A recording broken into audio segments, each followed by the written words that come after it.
Yeah,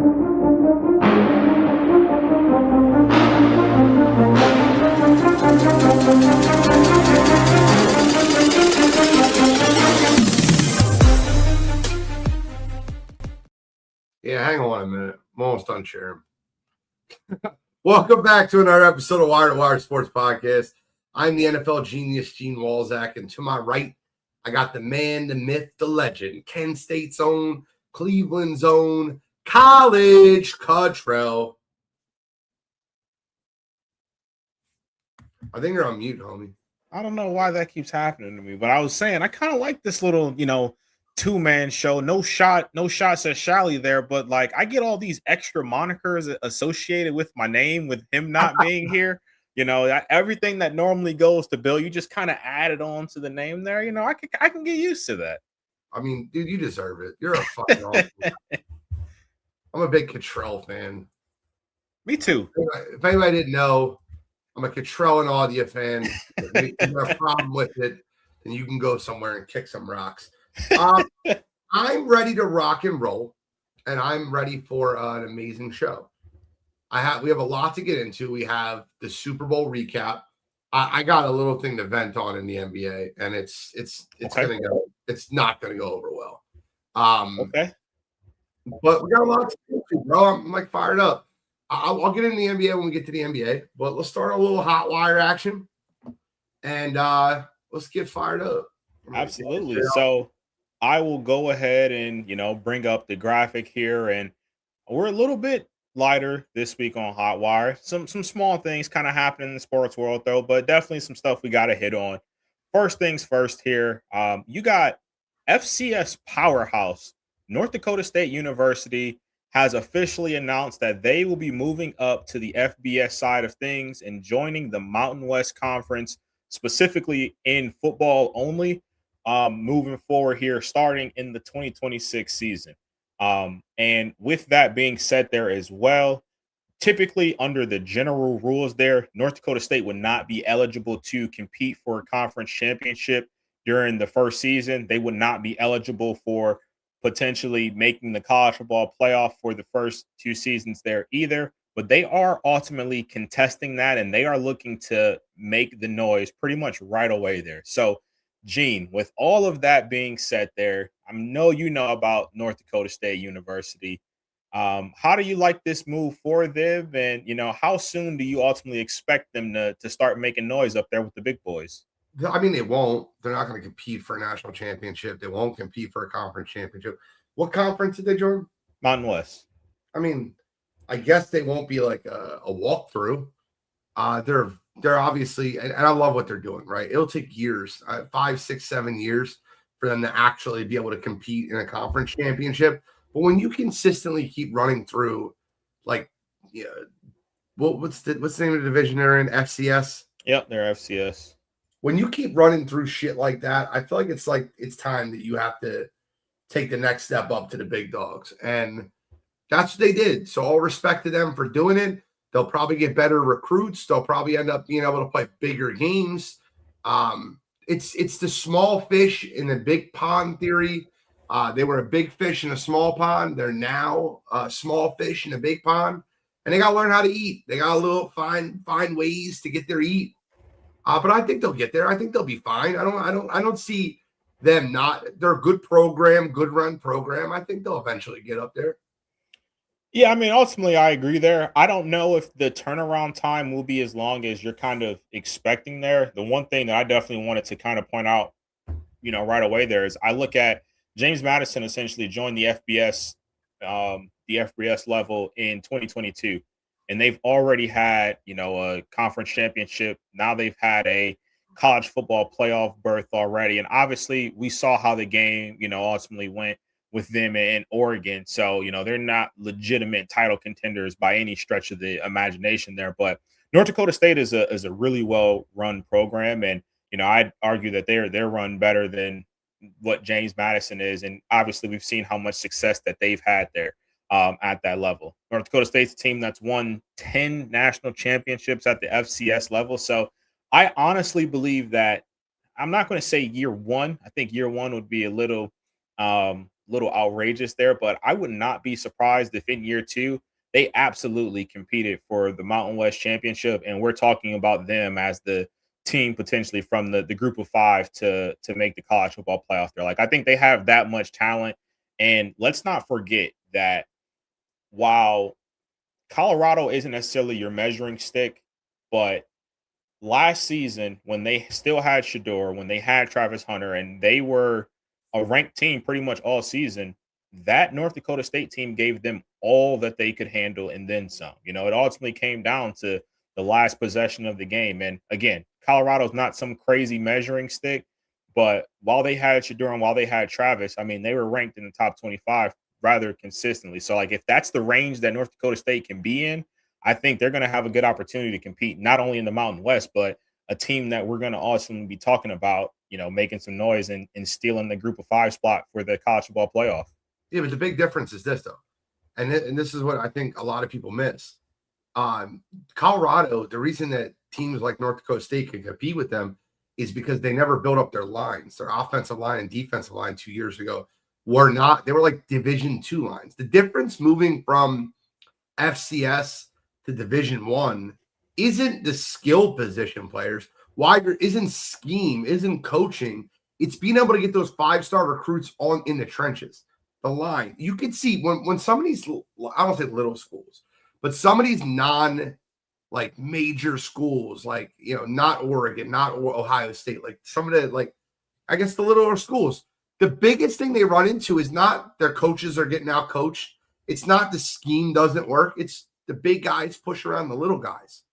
And when you own the line of scrimmage and you have 5 guys on your line that are athletic, 300-pound, 4-star, 5-star linemen, it's really tough to be able to make things happen. So, I mean, if we're being completely honest, I think that's where they'll struggle the most. I agree, but I mean, I just ultimately think though that North Dakota State is one of those schools where you had a lot of those tweener guys that I kind of like to call them, where they could probably go play in the MAC or they could go play in, you know, one of the smaller conferences, Mountain West, for example. But if North Dakota State ultimately came calling, it was like, hey, you can be a starter here, you can, you know, play here for 3-4 years and win multiple national championships, and then ultimately go to the league. I mean, I think North Dakota State did a good job of already having a pipeline where they were getting guys who absolutely could have played up at the Division I level there. Like, I look at their past couple quarterbacks there. I look at Bryce Lance ultimately being there playing receiver for them. There's no doubt in my mind that he could have played at the FBS level the past couple of seasons there. But I 100% understand your point about the trenches. That definitely will be an adjustment there for them. But I think winning cultures ultimately matter there. And I think North Dakota State is just going to have to find a way to, you know, get some of those guys to ultimately come to the program, because I think skill position wise, we've seen it, you know, especially at the quarterback position. Obviously, not all of them are great, but you look back at the Carson Wentz's, the Easton Sticks, the Cam Millers, like all these guys ultimately got drafted. They've been NFL quarterbacks, so like the pipeline is there. So I think North Dakota State fans should absolutely be excited for the move. I was not expecting the Easton Stick reference on here. I really wasn't. North Dakota State has out-recruited several schools like Wisconsin and Notre Dame for linemen many times, like Gray Zabel. They haven't recruited skill positions good because of FBS. Hey, I love that. That's a great comment. That's a great comment. Yeah, Gray Zabel was absolutely incredible, and was a fun one coming out because you had the question marks about him. He was absolutely dominant at the FCS level. Then he went down to the Senior Bowl and showed out, and you know that he could do it against the top dogs there. So I'm excited for North Dakota State. I think that transition will not take long for them to compete. And like you said, they are ultimately going to be one of those teams that are going to be a tough out every time you play them. Oh, no, I see the rebrand. I follow you, bro. Logo is fire. I see it. I like the logo. Of course, graphic designer. That's what he does. Nice logo, brother. Nice logo. Good talking to you, though. Let's move on. All right, absolutely. So next, we had I don't know if you got the chance to see it live, because I didn't even see it live. Bro, I saw it going over around social media, and I'm like, what is happening here? You had an all-out brawl between the Hornets and the Detroit Pistons, and you had punches thrown, obviously you had ejections, and we've now learned we've had some suspensions ultimately come out. So you had Isaiah Stewart, who ultimately left the bench area and took a couple swings at Miles Bridges. He got seven games. Miles Bridges got 4 games. Musa Diabate got 4 games, and then Jalen Duren got 2 games. And it was all started because Musa Diabate tried acting tough. It did, but I will say Jalen did like poke him in the head though, like close to the eyeballs area, and then try to like back away and be like, you know what, we're just playing basketball, whatever. So you're 100% right. The Diabate was definitely the igniter in this situation here. But do you think these suspensions were fair? Were you expecting more? Were you expecting less? Like what was your take with I this? think it should have been more when you have that type of brawl. And listen, you have to like set the precedent. There wasn't like there was a really hard foul, little disrespect, but there wasn't like a really hard foul or like an intent to injure. Like I understand sometimes where guys get wrestled up and it ends up turning into a fight, but it almost felt like one guy was trying to act tough, and then Miles Bridges, the way he reacts to things, it's the way he's been for years. He reacts. Okay, you want to act tough? You're not tough. Let me show you you're not tough. And then bench is clear because of it. You have to set the precedent. Number one, you can't come off the bench. That will create chaos. If bench is clear in basketball, being that the fans are so close, Yep, that creates chaos. So you have to I think it should have been more. I get it. Like it's a fight. It is what it is. But if you suspend them for 15 games, that's like 20% of the season. A little bit less, like 18%. yeah. I guarantee he doesn't leave the bench anymore to get in a fist fight.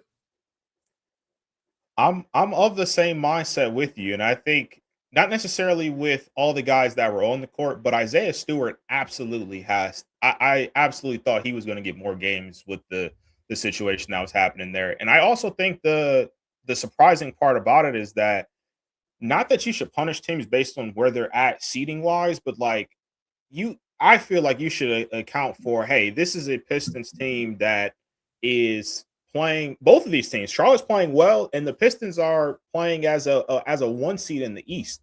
So like I feel like the punishment should have ultimately came out. They should have been stern. You say 15 games. I think that's a really good number, 15, 20 games, and you make it all after the All-Star break. So they really count towards, what Detroit's outlook looks like for the rest of the season there. And then on the flip side with Charlotte, I get it. They weren't as aggressive. Like Miles Bridges definitely deserved to be suspended. A lot of his reactions, though, were reactive, not, proactive per se. I mean, Isaiah Stewart runs after you. Like, of course, you're going to swing back. But I definitely thought it should have been more all around. Honestly, Jalen Duren getting 2 games, like that was the only one that kind of felt right because yes, the disrespect was ultimately there, but like he could have done so much more. So I feel like that's like the only one that I thought was right. I felt like Jalen Duren was the only one that like even 2 games, I would have been fine with him, just an ejection. No suspension. I don't think like the funny thing is this, right? That reminded me of like a Shih Tzu, like starting a fight with like a pug. And the pug smacking the Shih Tzu, and then the Rottweiler comes off the sideline. Like that felt like that. I'm not calling, Miles Bridges soft or anything, but not Jalen Duren, Isaiah Stewart, he looks for these fights. I feel like he's more of a fighter than he is an NBA player. For sure. And he even said that. He was like, you think the Pistons pay me this amount of money for me not to come off the bench? Like, if there's a fight going on, what do you think I'm supposed to do? So he's paid to be their enforcer. Absolutely. And that's absolutely what he's done. We've seen it. We've seen it before with him in multiple different situations there. So I'm just surprised. And the crazier part about it is that you have multiple kind of these scrums, these fights happening this past week in basketball. So I really thought because, and granted, none of them were to this extent, but also I think because how many happened, I think it was 3 total that happened last week. I thought that might also play into it a bit of, these games ultimately being more as far as the suspensions go. It's tough to watch, and I'll get into the NBA during the NBA segment because it's part of it. But I do want to give a shout out to Charlotte. I don't know how much Charlotte Hornets basketball you've watched, Cottrell, but let me tell you something right now. I think they're the most fun team in the NBA to watch right now.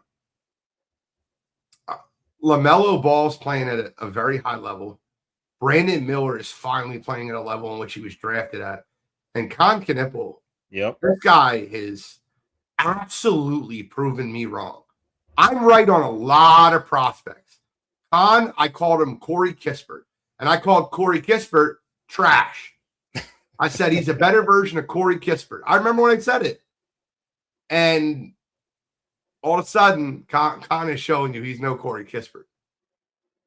He's no Corey Kispert. That kid, I'll tell you right now, he's going to, we'll get into the 3-point contest when we get there, but I'll take him over anybody. I know you probably take your best friend and pal, but I'm taking Con Knipple. I don't think I've seen him miss an open three this year.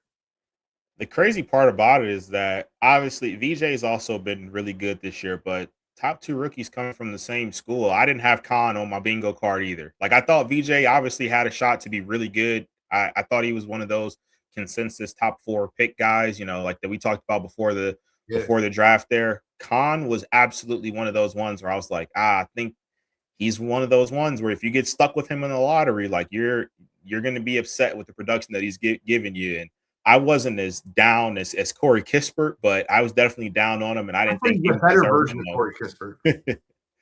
So I didn't say he was Corey Kispert. I say he's better. First of all, I've called a lot of stiffs in the NBA. I've called them like stiffs. I've called plenty of them. Remember, what was that big stiff that got drafted? Alex Lynn. I said the most you're going to hear Alex Lynn's name is on draft night. After draft night, you'll never hear about him again. I was dead right. For sure. Like fourth. No, it's definitely wild. I mean, the rookie of the year race will be fun to see coming down the stretch here. I mean, I think it's Cooper's to lose ultimately with how he's been playing, but I think Con's so been much playing better out of than his I mind. ever could imagine. Like I thought Cooper Flag was incredible. I didn't think he was this incredible. I didn't think he'd be this incredible year one. He's generational, bro. Like people talk about Wemby being like a class of his own in like number 1 picks. Cooper has every skill and talent to be up there with Wemby. And he's 19. Wait, I think he's 18. He turns 19 this year. I think a part of it too is the way that Dallas has ultimately gone about it. Getting rid of Anthony Davis, not saying that was like your guy, but not trying to make this Mavs team, and granted, they started off the year really rocky, so you really didn't have to worry about it, but not trying to make this Mavs team competitive this season. I think that's been a great way to go about it. He just turned 19 2 months ago. That's so December 21st, he turned 19 years old. Young, like so young. There's so many good players that are really young in the NBA. Ace Bailey starting to finally turn it in and look like a better player. By the way, that threesome, we're getting in NBA too fast, but that threesome over there in Utah has an opportunity to be a really big three with Jaren Jackson, Laurie Mark, and Ace Bailey. I believe in that. You believe in the vision now? You got it? I do. I really do. I believe in Joe Hendry too. Joe Hendry. Is he about to be our third host tonight? Say his name and he'll appear. Yeah, I hope so. All right. Anything else, Charlotte Pistons wise, before we go over NFL and get into some Super Bowl talk? We're gonna talk about Kubiak, right? Yep, absolutely. But he's gonna be the perfect little segue, obviously, where he's from, to go into the Super Bowl recap there. But now that the NFL season is officially over, the Seahawks are done playing football games. Clint Kubiak has officially been announced as the next Raiders head coach. Obviously, it was like one of the worst kept secrets. We kind of knew about this for the past week and a half at this point, 2 weeks. So, 3 weeks ago. With that said, though, do you ultimately think that he's going to be a good fit for them? And do you think this Raiders team will have success under his watch? Absolutely. Absolutely. Great fit.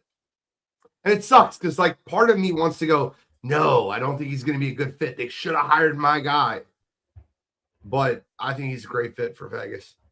He does a lot of good things, right? He's good for running backs. You have that in Ashton Genty. He's good for quarterbacks. You have that in Fernando Mendoza.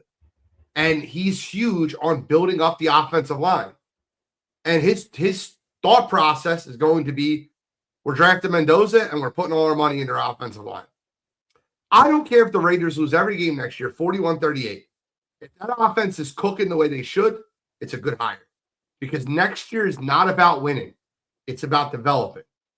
And I think Clint Kubiak will do a great job developing Fernando Mendoza. Dude, they have a Cadillac. They have a fully loaded Cadillac. They got Mendoza, Genty, Bowers. That Cadillac is ready to ride. Let's get some good friggin' tires. Let's get it some good tires, and that's that offensive line. I wouldn't invest $1 into my defense. I don't care if we lose. Draft defense next year. It doesn't matter. Everything I do this year would be to build up my offensive line. So Mendoza has Genty, and Genty can develop, and Bowers. You have Bowers, Genty, and Mendoza on rookie contract. And Mayer. I love Mayer. And you run 2 tight end sets. You run a little extra protection. I love that. I'll buy into Vegas right now. I buy into Kubiak. These offensive coordinator hires also can just go, they can go one of 2 ways, you know. We see it all the time where coordinators that's what they are, offensive coordinators. And especially, I'm sure Kubiak's going to be the play caller there in Vegas as a first-time head coach, and being the play caller, sometimes that can be a little bit too much responsibility for you. So I think Kubiak is a great offensive mind. I think Vegas will have success with him at the helm, but I definitely have some question marks there, especially because of, you know, all that they still need. Like, you talk about Mendoza being their quarterback, which I'm not as high on Mendoza, but I can at least understand it. You know, first overall pick, he's going to be that. Like, he has talent. You have Genty, who, of course, was the top running back last year, has talent. You got Brock Bowers, who is, by all accounts, probably the best tight end in all of football. So, like, I understand it, but you still don't have receivers. You still don't have an offensive line. And I get it. They can put money into that. But how long, especially when we've seen what the Raiders do? I mean, they feel like they change. Yo.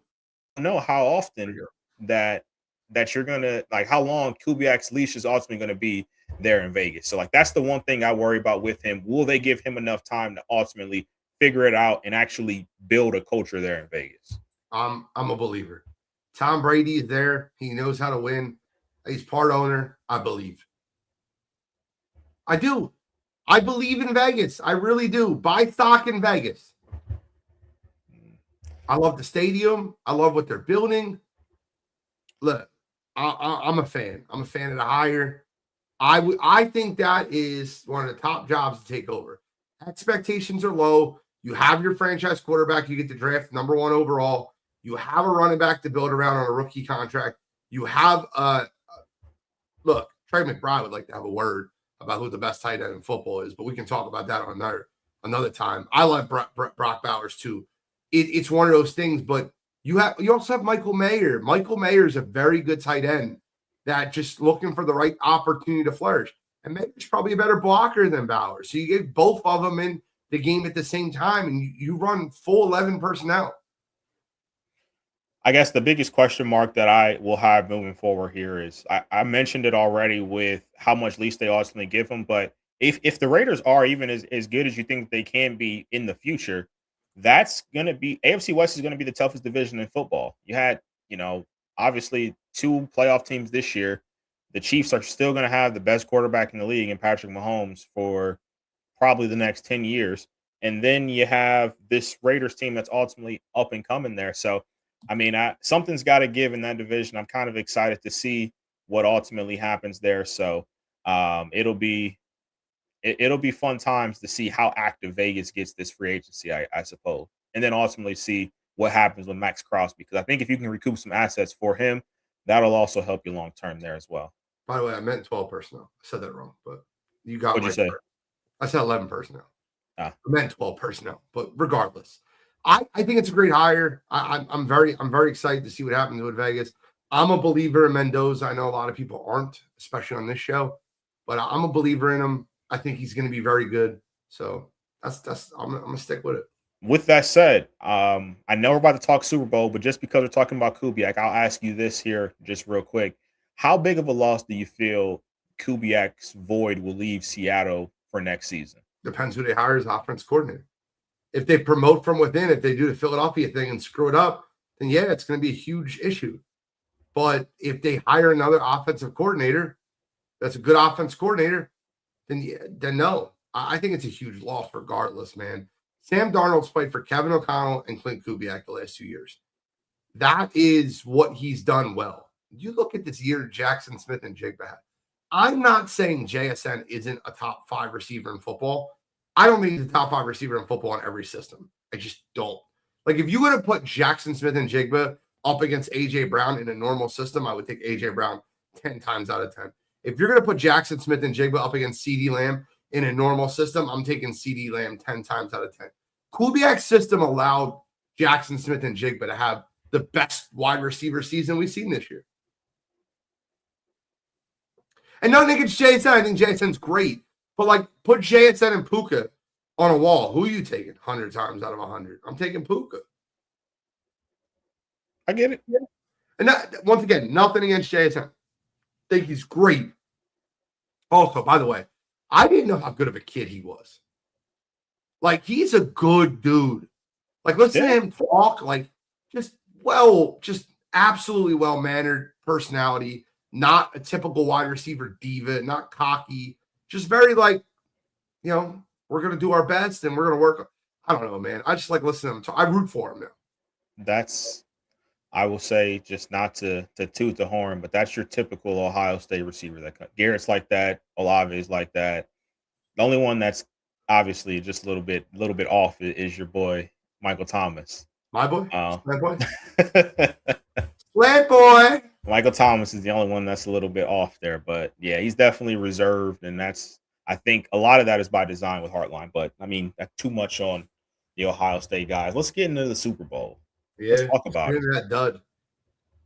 Guys, I was wrong. Listen, you guys had it pegged. I did not have it pegged. You know, it's funny. When the Super Bowl got announced, I said, I'm not going to give my prediction yet, but I think I'm on Seattle. Like, I think Seattle should win the Super Bowl. And I said that Monday, Tuesday, and even Wednesday. I kind of teetered. And then I got stronger in my conviction that New England would win the Super Bowl. Here's the problem. Okay. I think that so many people are overreacting right now. Overreacting to the Patriots losing the Super Bowl. So I have a little game for you, and I know how you're going to react. Let's talk about this. You know what? Let's talk about the Super Bowl first. But I have a game for you. So I know you're going to overreact, and I know it's coming because I heard what you guys said last week.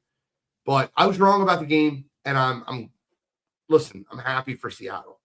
I couldn't be happier for some of those guys. To Sam Darnold revival story. K9's going to win Super Bowl MVP and get paid this offseason. He's a free agent, Super Bowl MVP, and getting paid. Love that. Jackson Smith and Jigba couldn't be a better dude. I love me some Mike McDonald. Guy's a very good coach, great defensive guy. Devon Witherspoon. A lot of those guys just deserve it. Nicky Manwari, a guy that you were huge on coming out of the draft. I remember you doing a breakdown of Nicky Manwari on Real Recognizes Real. I'm looking forward to next year, but man, I'm happy for the guys from Seattle. I'm not bitter about being wrong, but I do think the media and the masses have severely overreacted to this loss for New England. When you say overreacted, I guess what aspect do you mean? I knew it. I knew the schedule. They stood up good. Drake May's overrated. I knew it. I hated that. I hated listening to that. He went against the number 8, the number 5, number 1, and the number 3 defense in the NFL in the playoffs. Second year in the league. I knew it. The schedule. That's why he did it. Man, stop. They're a good football team. They lack a couple weapons. They need another receiver. Drake May needs a little bit more experience, and they need to absolutely shore up that offensive line because Will Campbell got beat like he stole something in the Super Bowl. That he did. But with that being said, you have to fully understand that this Patriots team is being built the right way with the right culture, and they have the franchise quarterback there.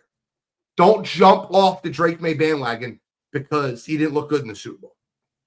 So I think I'm going to find myself somewhere in the middle because don't be on the fence, Shally. Don't be. I'm not. No. It's not necessarily on the fence, but like I'm not saying that. And even from what I said last week, I'm not saying that Drake May's overrated. Hell, I wasn't even going that far with it. I said what he had done so far in the playoffs, and obviously this game in the Super Bowl was his worst of the. Because I don't count the Broncos game fully on him. Like, I get the conditions got bad later on in the third quarter, moving on there. I didn't think he played great before that, but I would definitely say the Super Bowl was his worst performance of the playoffs so far. So I was just saying that ultimately throughout these playoffs as a whole, Drake May had 8 turnovers. So to actually watch the first 3 football games, for me, it wasn't a shock to see that he really just kept playing how we saw him playing the first 3 playoff games. And it's not a knock on him. He's a second-year quarterback. This is a team that absolutely was not supposed to be here this year. The Patriots absolutely overachieved. So, like, this isn't a full knock on him because in that same breath, he absolutely deserves to be runner-up and MVP. And hell, if he won the award this year, I wouldn't have necessarily been mad at it. So, like, I think both things can be true there. But I also think that if you actually looked at, the first few games there, Drake May didn't play great leading up to that. And we knew how good the Seahawks defense was. He didn't play great. Before we get into the game, because we're talking about Drake May, I want to do a Drake May or. Okay. And I'm going to give you my answers after you give yours. Okay. But it's Drake May or where's Kyle? Is Kyle Edwards in here? I want him here. Taking Drake to the wheels fall off. Well, no. I just want him here. Drake May or franchise quarterback edition. Okay. So I got a list of quarterbacks that are 25 and younger. Okay. Drake May or Michael Penix. Drake May. I'm starting easy. Drake May or Bryce Young. Drake May. Drake May or Cam Ward. Drake May. Okay. I feel like I'm starting off pretty easy. No, you kind of slighted a little bit there. It's not like I'm just thinking, granted, Cam Ward, we haven't seen him, he absolutely was a rookie last year. Drake May's rookie season, he was all right, but I'm just thinking, that's all. Drake May, though. Conviction. Drake May or Bo Nix. Drake May. Okay. Drake May or JD5. Jaden Daniels. I'm still staying with May. I'm with May here. Drake May or CJ Stroud. Oh, that's an interesting one. I found it very interesting. I didn't realize how young CJ Stroud was. Yeah. Yeah, he came out at 21. So he's only 3. Oh, is he 24 now? Because he's been 3 years in the league now. So he's got to be 24, 25. He's 23. CJ Stroud's younger than Jaden Daniels. Interesting. So right now it's impossible not to say Drake May, but I'm not writing off CJ Stroud at this point. But it's Drake May is the answer. Drake May or Brock Purdy? No, I feel about Brock Purdy now. I do. You just call him a top 10 quarterback in the NFL. You said, yeah, I never forget the. I'm like, no, you don't have to. You have to. You have to say he's a top 10 quarterback. No, he's not. He's not. As somebody like Eugene, who I know watches all 22 film, Brock Purdy was absolutely incredible this past season. He was. especially with what was around him, You're you know, absolutely throughout correct. the He's not season. a top 10 quarterback in the NFL. I'm taking Brock Purdy. Okay. I got 3 more for you. These are 25 or younger. Drake May or Trevor Lawrence. Another guy, I didn't realize how young he was. I'm taking Trevor Lawrence. I'm taking T-Law. You know I'm taking T-Law. Drake May or Caleb Williams, the Iceman. You know who I'm taking here. You know I got Caleb. I'm taking Caleb also. And the last one, and I think this one is, I guess, how do I word this? I think this one's the most interesting one. Drake May or Jordan Love. Franchise quarterback edition. See, I would go Drake May. I think Jordan Love I think he has the tools, but I'm one of the believers that I believe Jordan Love is a tad bit overrated. By the way, I love the comment, y'all. By the way, we had a whole line, and that was absolutely intentional. I started them off easy. I worked it up. A lot of Drake May over CJ, no questions. Brock Purdy over him. It's when it changed. Trevor Lawrence, Caleb Williams, little sunshine action. T-Law. But we ended it with Jordan Love's too inconsistent. Drake May. I'm with you. Let's talk about the Super Bowl. I appreciate the love in the chat. Keep throwing that love in the chat. I love y'all checking us out. Thank you so much. All right, let's move on to the Super Bowl as itself. Okay. Horrible football game. 12-0 at halftime. I'll say this, right? For somebody that's supported Drake May all year, who called him the MVP week 6. When you look at him in that first half, he looked shook. Like, you look him in the face. He looked scared. Super Bowl scary. It didn't. I feel like when people get in that moment, you find out a lot about them. I'm not saying the kid won't learn or grow from it. But you're talking about a kid that came from North Carolina. He's never played in a game like this in his life. Never. Yep. And each round, it felt like it got scarier.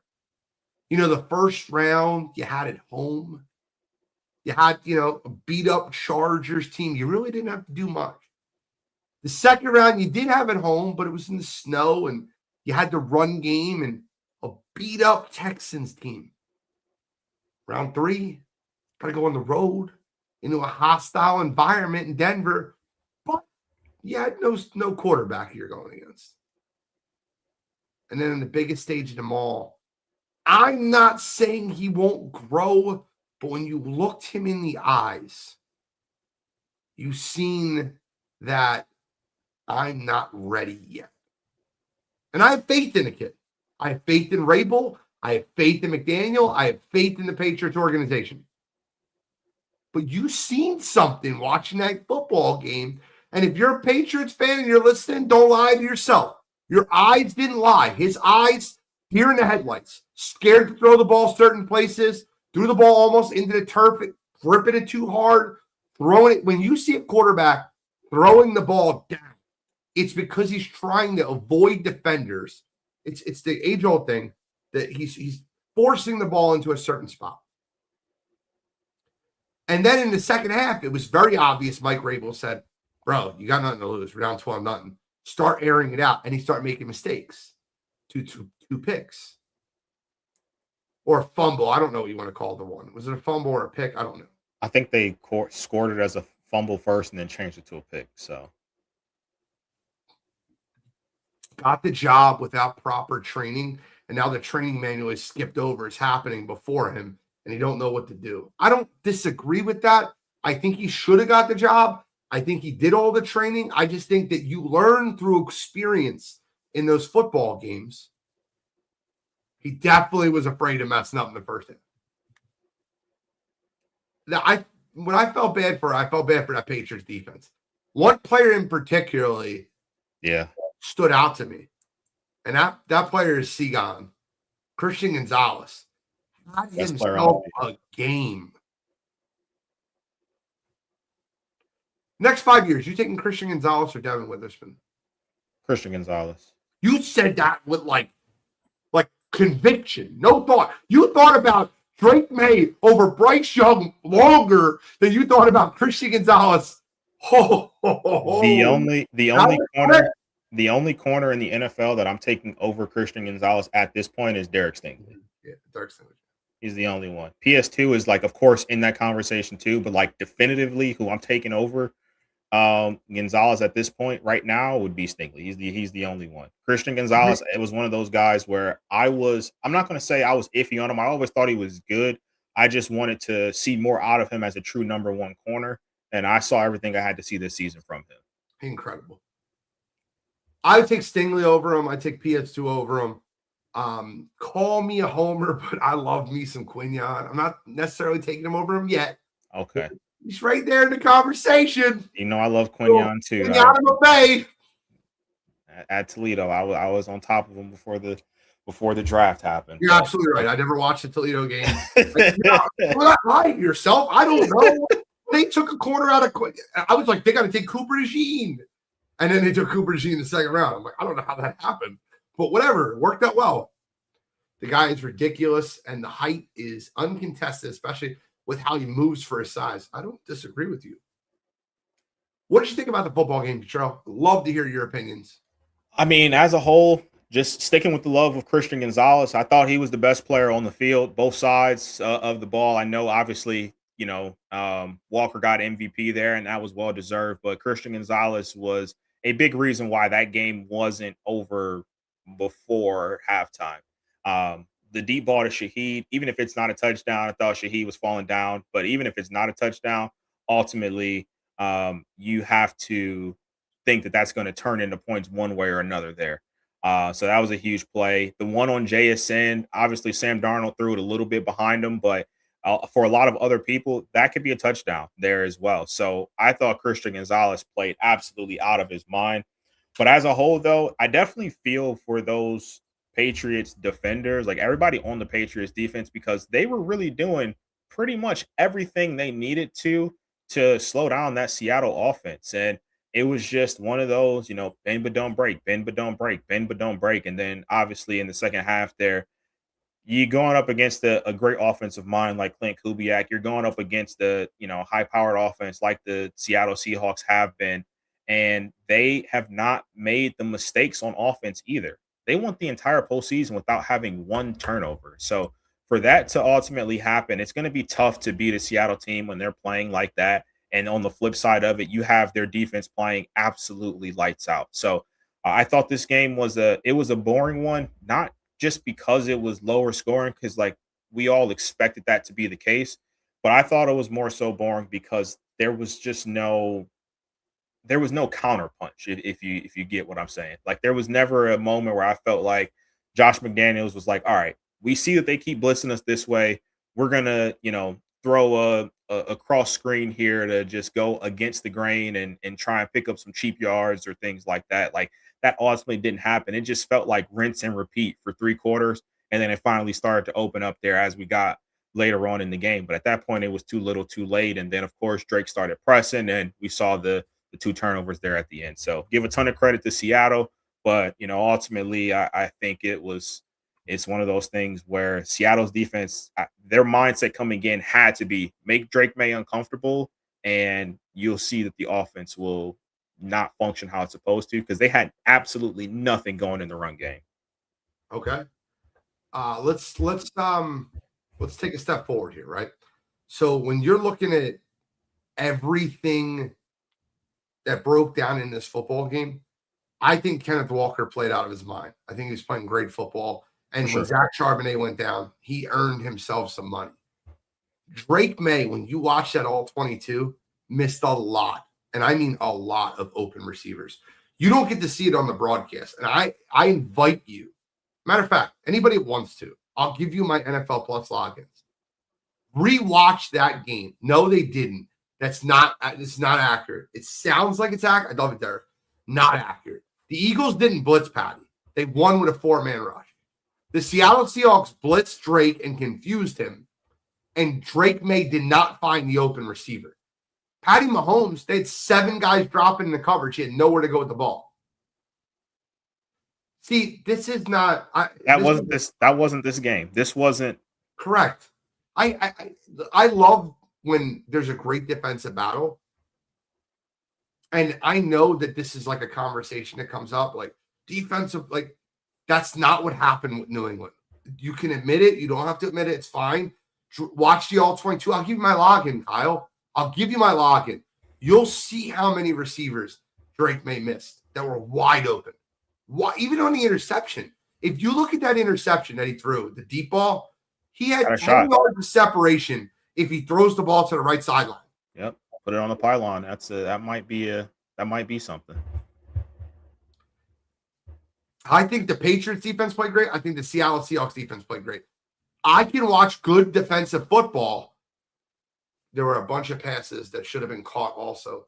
Bro, I know you're a Patriots fan, bro, but this is what I mean about me. I just gave a whole soliloquy of how I think Drake May is him. But in the same respect, I think there's too much on both sides. It reminds me of this whole like Democrat-Republican bullshit. Like you can't be in the middle. You can't watch something and just say, oh my God, that's like normal. Drake May hate is way too much, and the Drake May excuses are way too much. Is that fair? There's no middle ground. Watch the game. He played a bad football game. Is he a good young quarterback? He's 23. He's a very good young quarterback. He played a bad football game. Did the defense play great for Seattle? Absolutely. Did they have a good game plan? Absolutely. But it's not a defensive struggle when the quarterback plays awful. And he played awful. Awful. Yeah, I mean, I think you can see it. Even like I haven't went back and actually watched the all 22, but you kind of saw it on the broadcast. Like there was definitely opportunities where things were there. Like I think about that drive, the drive after the Mac Hollins touchdown when the Patriots got the ball back.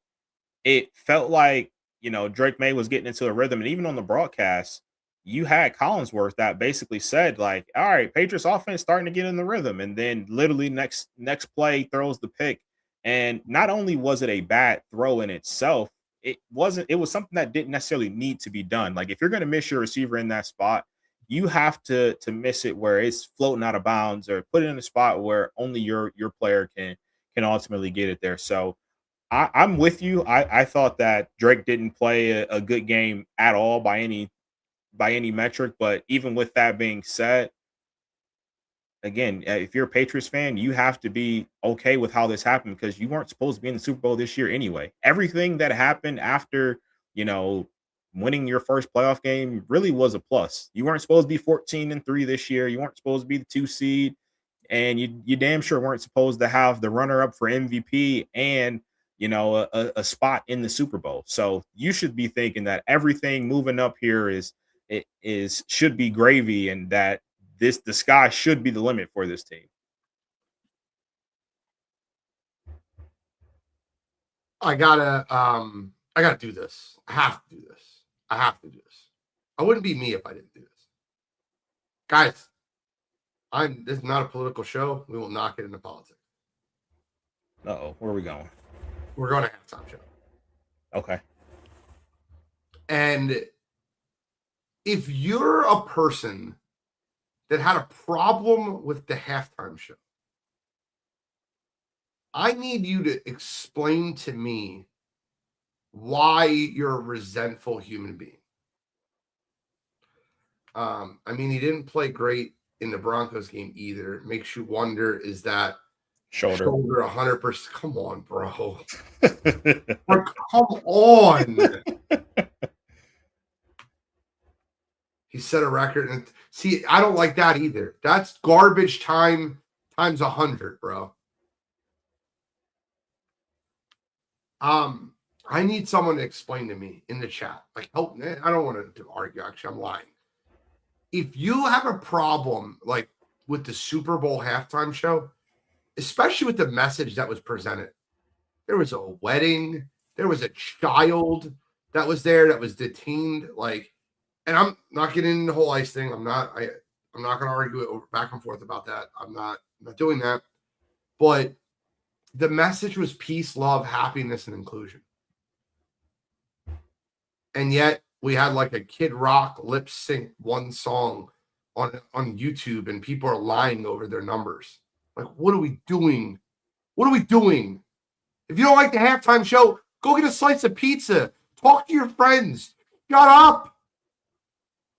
Guys, Katy Perry is nowhere in my Spotify playlist.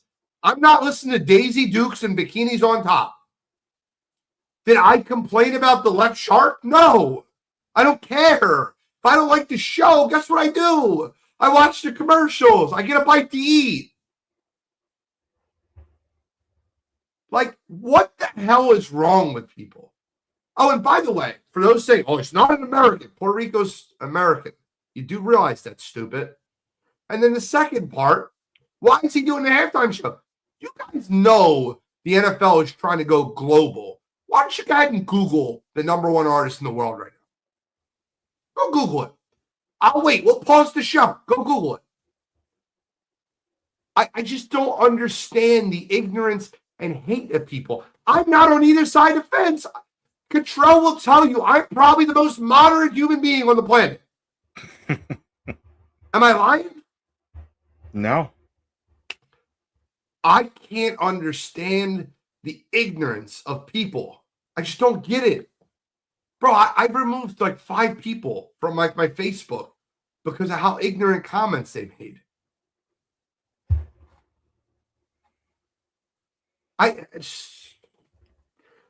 Cottrell, you can speak on it. You don't have to speak on it. We can move forward. I don't care. I need to get that out. That's who I am. I'm never going to shy away from that. Yeah, no, I mean, absolutely. And I think the craziest part about it all is that I'm sure this isn't the first time there's been, someone that performs at halftime that you don't like. Like you brought up Katy Perry, but like in general, like been watching Super Bowls, you probably watch Super Bowls your entire life. If there is somebody up there that's not watching, like you don't go to, somewhere else to try and find a halftime show, or there's never an alternative option there. So I think the other part of it as well is that while you could be upset or you can ask questions about, why did they have this guy perform or, this or that, the reality is that was the most viewed halftime show in the history of the Super Bowl. And like, if that's the case, then that means people were tuning in to watch him perform because the game wasn't that exciting. It was 12-0 at halftime. They weren't locking in to see what was Drake May about to do coming out the half. They joined in to see what Bad Bunny was doing. And admittedly so, by no means am I a Bad Bunny fan. I literally only knew one song and he didn't perform the song that I knew. But as a whole, though, the performance, the visuals were great. Like I have no idea what was being said in the songs. Like the vibes were good and the visuals were immaculate. So I was entertained. At the end of the day, it was the halftime show. I was there to watch the football game anyway. It was on. It was cool. We went through with it and we got back to the game. So I think this is just a bunch of people making a much to do about nothing and just finding a way to try and push your agenda one way or another there. But I thought Bad Bunny didn't do anything, out of line. Like there could have been a demonstration if that's the route that he wanted to go. There could have been, things said, and all it was, like you said, it was inclusion, more love than hate, and just performing his music and him performing his music. That was it. By the way, I don't understand Spanish, so I didn't I just watched it. I thought by the way, the Bushes being people, that was awesome. Did you know that? I didn't know that. I did watching it live because Audia actually pointed out because like we saw them like moving when they were all getting set up. We're like, those are people. But yeah, the bushes falling through the ceiling into an actual building, like there was a lot of production that went into that. You had an actual wedding happen during it. Like there was a lot of incredible stuff that happened, regardless of how you feel about his actual music. All right, well, that'll be that, and we're gonna end there. We're gonna give our way too early predictions for next year. I have a Super Bowl prediction for next year. Okay. Also have like a bold prediction that like that long shot prediction, something I could see happening. Okay. Where are you at? I have my Super Bowl prediction. I don't necessarily have like a crazy long shot, but I definitely got some teams I would say to look out for. Okay. Suppose. Let's start with your Super Bowl prediction. Way too early Super Bowl prediction for next year. All right, so in the NFC, I'm doing it. I'm going there. The Chicago Bears will represent the NFC in the Super Bowl. Okay. And on the AFC side, forget what everyone's talking about right now with the injuries, the age, the lack of cap space. The Kansas City Chiefs will rebound and they will be back in the Super Bowl next season. Nope, not happening. Bears, I could see. I'm telling you right now, Chiefs, Bears. All right. Chiefs, Bears, February 11, 2026. You heard it here first. Yep. I got one for you. Okay.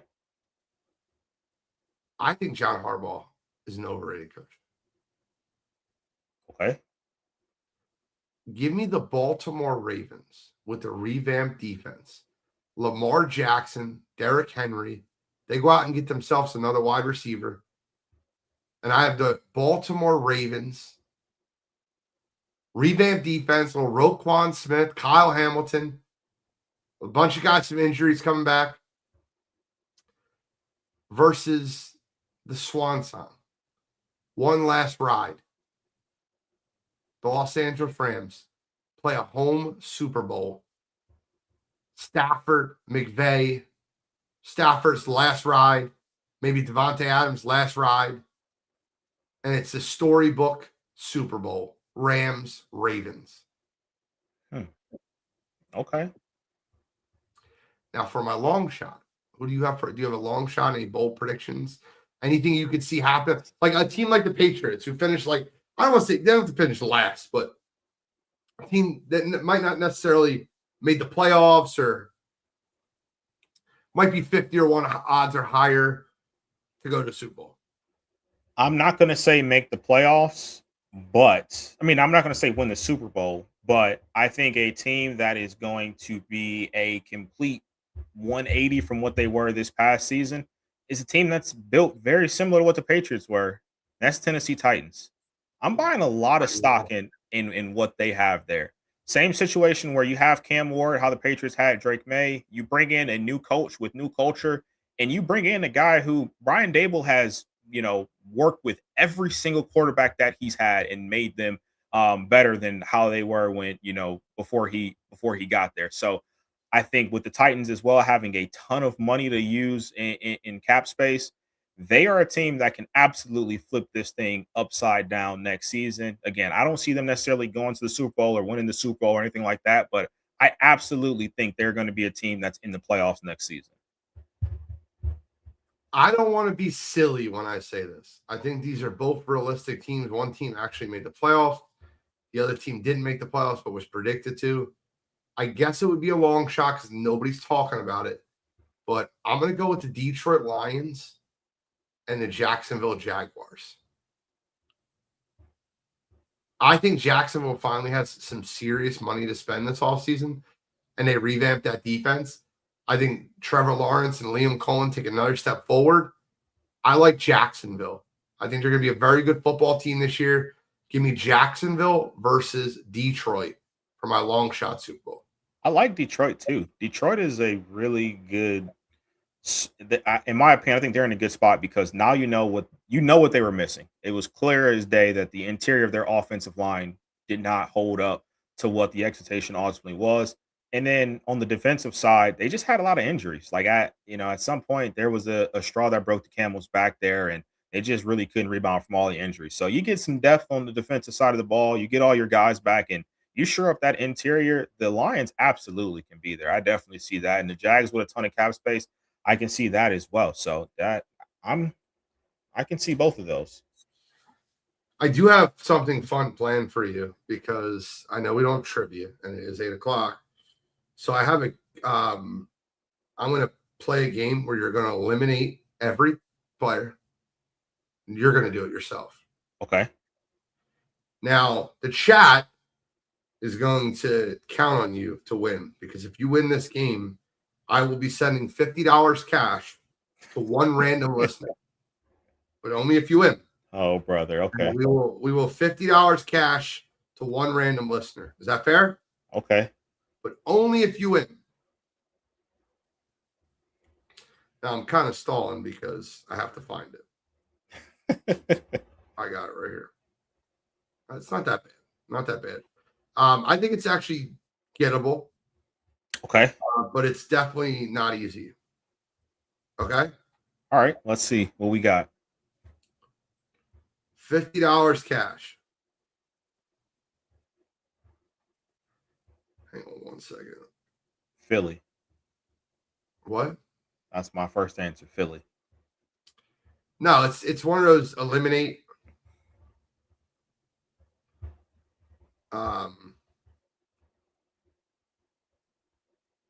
John Suggs. While Gene, while you're figuring that out, I'll address this comment right here. If Colts stay healthy, could surprise people. Okay, sure. Giants make a 180? Absolutely not. I'll say this right now. I think there's an opportunity for the Giants to finish last in that division next season.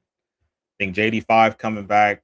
Washington still has cap space to move around there. I think there's a big opportunity for Washington to build off of going to the NFC Championship game 2 years ago. And I'm not going to say John Harbaugh is overrated like you did earlier, Gene, but I think the Giants' entire coaching staff is questionable at best. Bringing in Nagy, bringing in Roman, bringing in everything that they had, Brian Callahan, like they just got the I lost my job crew and just threw them on staff there with New York. You're not wrong. All right.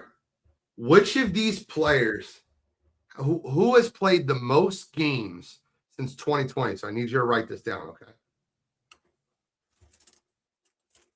Does that go with you? Yeah. So the question is, who has played the most games since 2020? Okay. Type it here. Yeah, let me get my notes here. What's up? All right. Demarcus Robinson, Mac Hollins, CeeDee Lamb. Wait, you're going a little quick there. Right, Mac Hollins. And this is regular. CeeDee Lamb. Actually, postseason's included. Sorry. Okay. Demarcus Robinson, Mac Hollins, CeeDee Lamb, Yep. Van Jefferson, Devontae Adams, Darius Slayton, Stephon Diggs, Darnell Mooney, Devin Duvernay, Darnell Mooney, Devin Duvernay, and Adam Thielen. The only thing you have to do is you have to eliminate a player that's not played and see how many you can get to. If you complete it, someone in the chat's winning $50. All right. So I'm going to eliminate people who I feel like shouldn't be on this list because Diggs missed out on a ton of work with his torn ACL. So he'll be the first one that I eliminate. I'll eliminate Stephon Diggs. Stephon Diggs is safe. All right. Devontae Adams is another one who was missing games with the Raiders. He missed games this past season with the Rams. With the Jets, he missed a few games there towards the end. I'll go with Devontae Adams as well. Devontae Adams is safe. Okay. All right, get him out. Get them out. All right. They played too. And you and tell them. Diggs played 91. Devontae Adams 92. Okay. Are those high on the list? 5 and 7. Oh, okay. So I'm of the right mindset here. Um, who else had a crazy? Anybody have any crazy injuries? Um, see, Adam Thielen is one that I'm kind of thinking about here.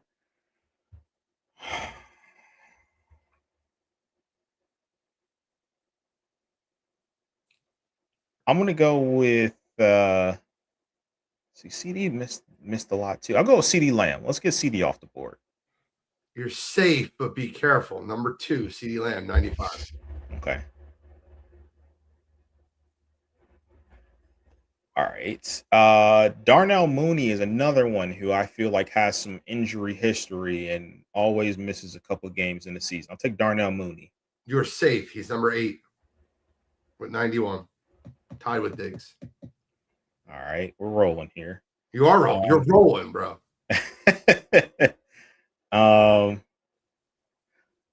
Let's see. Moving on here. Who else has gotten hurt? Van Jefferson plays a ton, I feel like.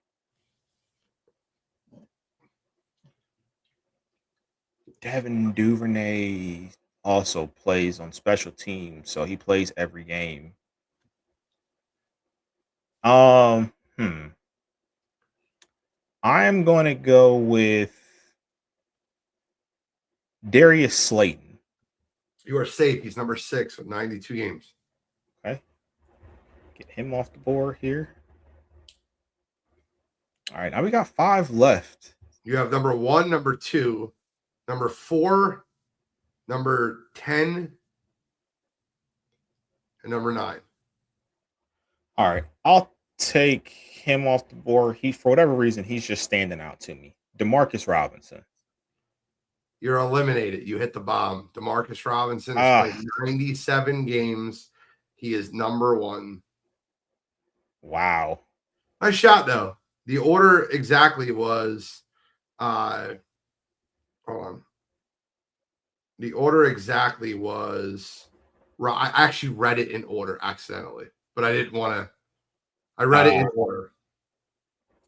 Literally in order, like an idiot. But I should have went.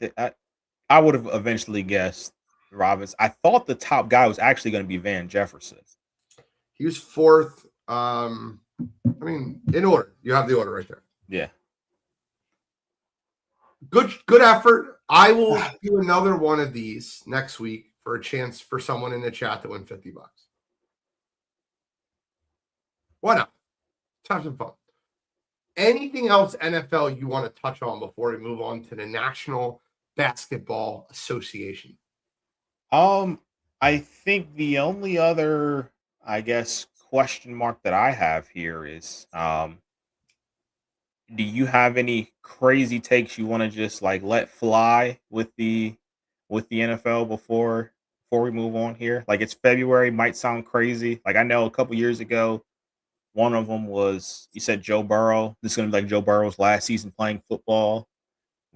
I know another one was Bill Belichick's like last season in the NFL. Like, we've had some stuff kind of fly out there.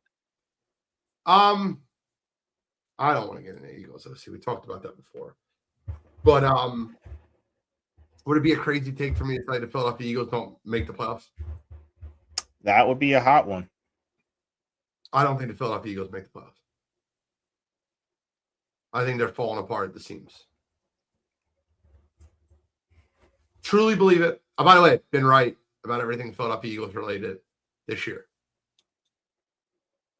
I do not like Harbaugh. I do not like his staff. I do not think staff sucks. I hate it. I'm not on board. I think Dallas ends up winning the NFC East. I hate saying that. Do not be surprised if Washington has a huge bounce back year. I think Philadelphia falls apart.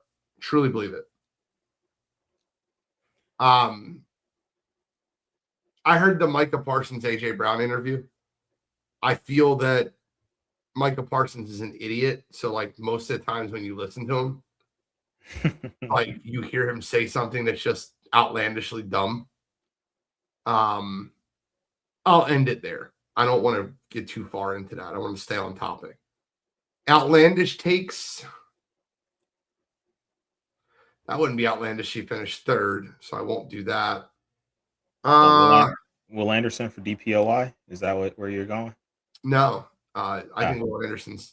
I said this already. I think Will Anderson will be a top 5 defensive player of all time. I think he's just different. If you're going to buy stock in a player in the NFL, buy stock in Will Anderson Jr. It will do nothing but rise and pay good dividends. It's not crypto. Shots fired. What was your third one though? What was you said he finished third, so it's not. I think there's a really good chance Trevor Lawrence going MVP next year. See it? Definitely can see it. I think the only real one that I have is that, and it's not. I feel like I'm about to get put in a box here, but I don't see the New England Patriots making the playoffs next season. I mean, that's not crazy. The Buffalo Bills can win the division, and then getting a wild card in the AFC is never easy. So, and they're also going to play a much tougher schedule this year than they played last year. I don't think that's nuts to say. Like, I don't think as a Patriot fan listening to that, you should be like, oh, no, he's a hater. I don't think that's crazy to say. Yeah.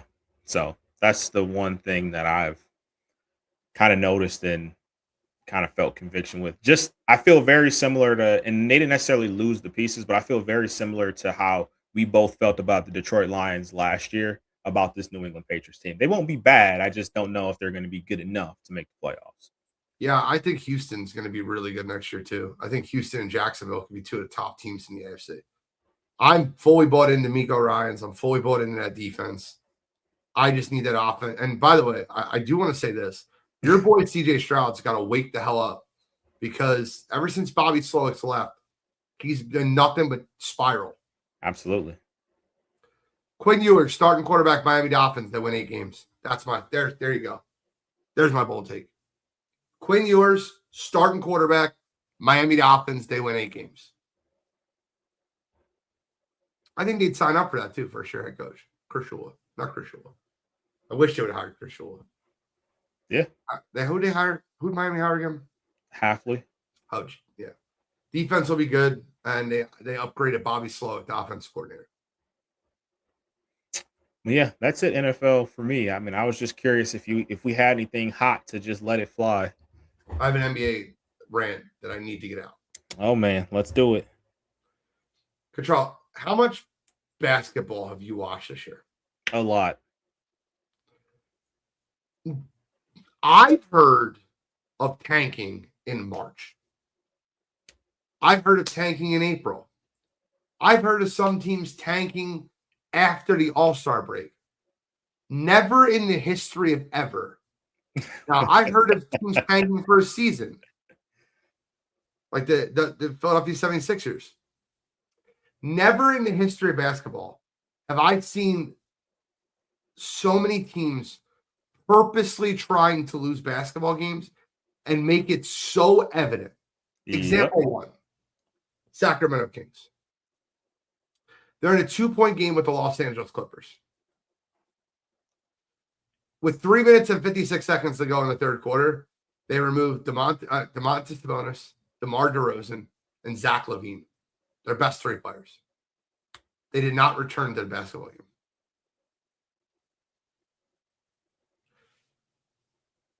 They did not return to the basketball game. Oh, let's go a step further. The other night, the Utah Jazz are in Miami, are in Orlando. They're up 10 points. Jaren Jackson's got 28 points through 3 quarters. Lauri Markkanen's playing great. Did not return to the basketball game the fourth quarter. Lost the game.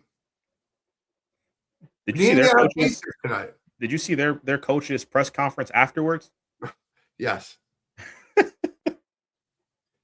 The Indiana Pacers tonight. They rest everybody versus the Brooklyn Nets. Every single player that started last night versus the Knicks is given a night off tonight.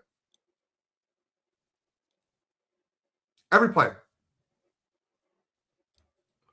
I am not understanding how the NBA can allow this level of tanking. The last one I'll give you, and this one pisses me off. The Washington Wizards trade for Trae Young and Anthony Davis. And guess what? they have not used anything. They have not done anything.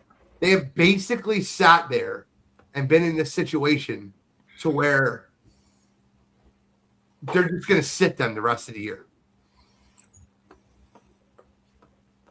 They're sitting Trae Young. They're sitting Anthony Davis. They are purposely losing basketball games. Welcome, Uncle Shower. I'm so sick of the NBA allowing this level of bullshit and not punishing teams for it. The part that I don't understand is that you literally have teams tanking, and they tank year after year after year. Like, I look at the Utah Jazz, it feels like they've been tanking for the last 5 years, and they don't have like a top pick to ultimately show for it. Like, I get it, they got Ace Bailey there because he kind of fell to him at 5 there, but that is a team that is the epitome of tanking doesn't necessarily always work there for you. And I get it. This upcoming draft class is absolutely loaded. There's 5 to 6 guys in this upcoming class that absolutely can change your organization. Like, I fully understand that. But I'm with you, Gene. There needs to be something put in place here that gives these teams less of an incentive to tank. And I don't know if you saw it, but Richard Jefferson had an excellent idea about what they should do. Once teams are ultimately mathematically eliminated, their wins should count as like additional, like a point system, essentially. Like, all right, every win that you get after being mathematically eliminated gives you like a little bit of a boost. So like everybody, let's say, start off at, that's in that top, 5 category or whatever, you get like 15%. You all start off at 15%. Well, if you win 6 out of your next 10 games, well, now you have like 18% chance, as opposed to you losing, 8 out of your last 10. Now you're still sitting at like 15% or maybe even a little bit less than that. I think that is an excellent idea. You got to go hear it from his mouth there. But I think that's an excellent idea because you have to find a way to incentivize these teams not to intentionally tank. Because like you said, it's crazy when you have Lauri Markkanen and Jaren Jackson both playing absolutely incredible, and you sit them for the entire fourth quarter, and then they asked the head coach in the press conference after the game, they said, did you ever think about putting those guys back in the game? And his answer was simply no. Like, I never thought about it. Like, that is insane. Shally, we're talking about the NBA tanking. I'm not sure how much you heard about it from the beginning or not, but the Washington Wizards sitting Trae Young and Anthony Davis the rest of the year when Trae Young's not even injured. The Utah Jazz sitting their best 2 players in the fourth quarter when they're up 10 intentionally to lose a game to Orlando. And the Sacramento Kings sitting their best 3 players in the fourth quarter, including Russell Westbrook. They sat him too in the fourth quarter in a game in which they were winning by 2 versus the Clippers. This is intentional tanking. This isn't sitting guys out. This is, oh, shit, we're winning? Hold on. You sit the hell over there. We're going to play the backups now. Yeah, I mean, I hate to say it. I mean, I feel like the Sixers almost kind of started this trend, but it's squarely in the NBA for letting it get to this point to where, what you guys both just went over. It's like an epidemic now. It's just, and you're not even having to lie about it or tell guys to be like, oh, just say like your knee hurts a little bit. They're just like, no, like we're just not going to play people. It's too easy. And I'll tell you the other part of it. I didn't see Richard Jefferson's point of view, so I'm curious to go listen to that. But I was listening to the other guys talk about it today nationally, and they brought up a good point as well. There's too much money. There's no reason for all these teams to go do all this stuff between all of the rights, the TV rights. These owners are making money hand over fist, regardless of what their record is.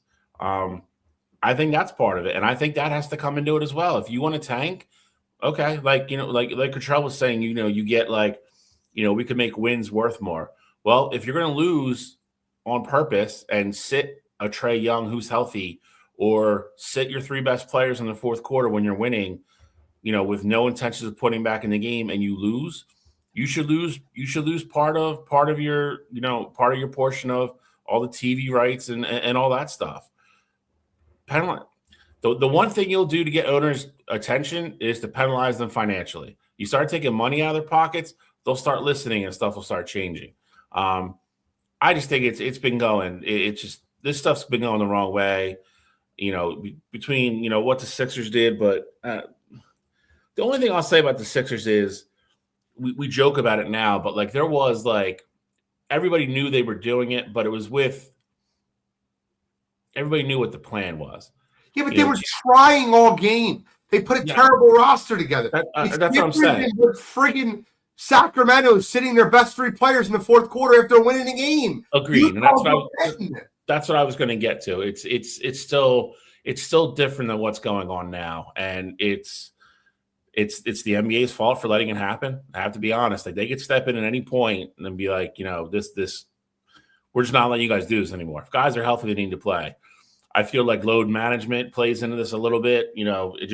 We started like just sneakily, slowly moving down this road towards all this. And you're even seeing in college now. Like there was a big thing. There was a big thing today with Kansas about Darren Peterson. That they paid him all this money to go there, and he's missed 11 games. That he's just like, man, it's all their big ones too. Yeah. So it's like, they beat Arizona the other night. He didn't even play. So it's like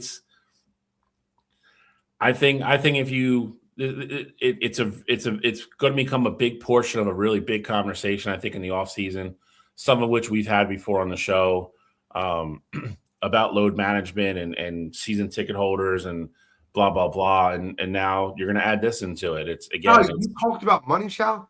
You talked about money. What about the money people are gambling, the millions of dollars people are gambling on prop bets? Can you imagine if a guy had in the fourth quarter and he just doesn't play? Yeah. I didn't even get one more rebound. He's their best player. He's leaving with 3 minutes left in the third quarter. He'll come back.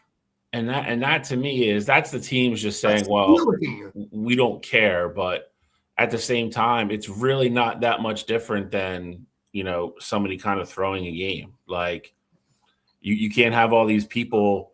And again, they get a portion of all that money. Don't fool yourselves. Like that's for FanDuel and DraftKings and all them. They have licensings and everything else. There's a portion of that gets kicked back into the leagues every year. So to Gene's point, it all factors in. It all matters at the end. And it's a lot of money. You're talking about billions of dollars. They're going to have to sit down and come up with something. Because it's, again, when you're making it this noticeable and just blatant and nobody cares, then you're just, you're just disrespecting the fans and everybody else at that point. Here's my biggest question, though. We don't have the problem in the NFL. Like, obviously, you get teams to start tanking, towards the end of the year, whatever the case may be.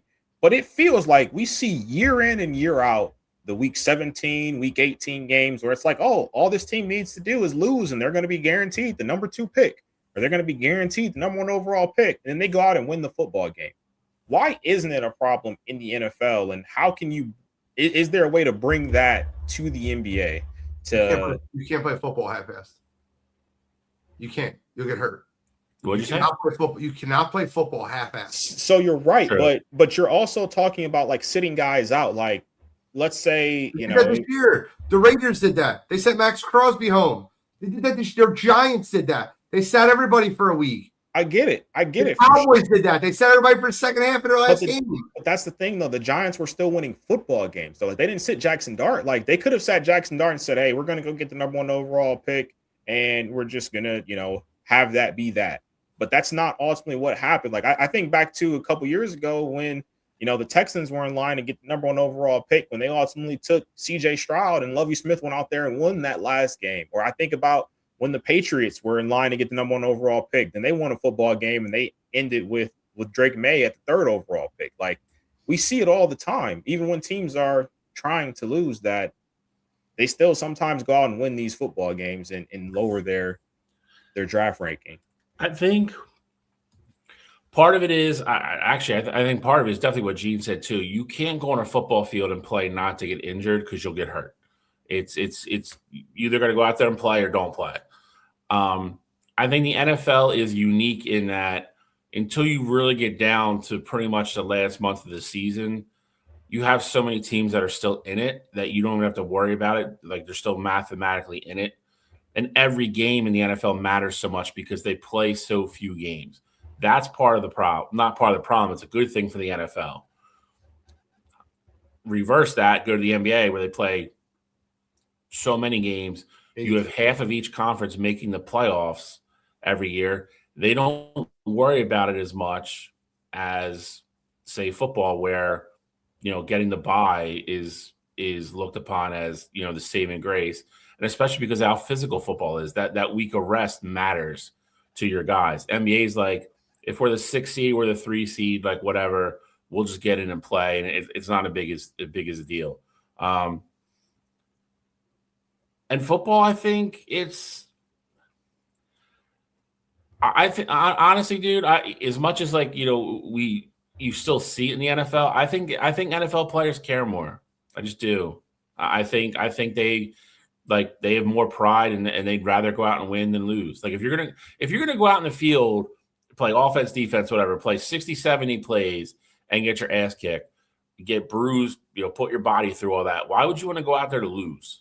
I just think they care more as a whole overall. So NBA players have just shown over the last decade they want their money, they're all friends, and it's kind of whatever. I think the NFL is very unique in that situation. Yeah. I mean, you got to look at some of these things. And by the way, I want to address this comment. I absolutely this pissed me off like live reading it. You're not wrong. They don't have the best roster. When you said they didn't just start tanking, they aren't a good roster. They absolutely threw a basketball game the other night. And that's what I need you to understand. I don't care if they have a good roster or a bad roster. They threw a basketball game. They throw people out of basketball or baseball forever for doing what these teams are doing. They threw a basketball game the other night. They were winning by 2. They took their 3 best players out of the game and never brought them back in the third quarter. Why? That's not tanking? Tell me that's not tanking.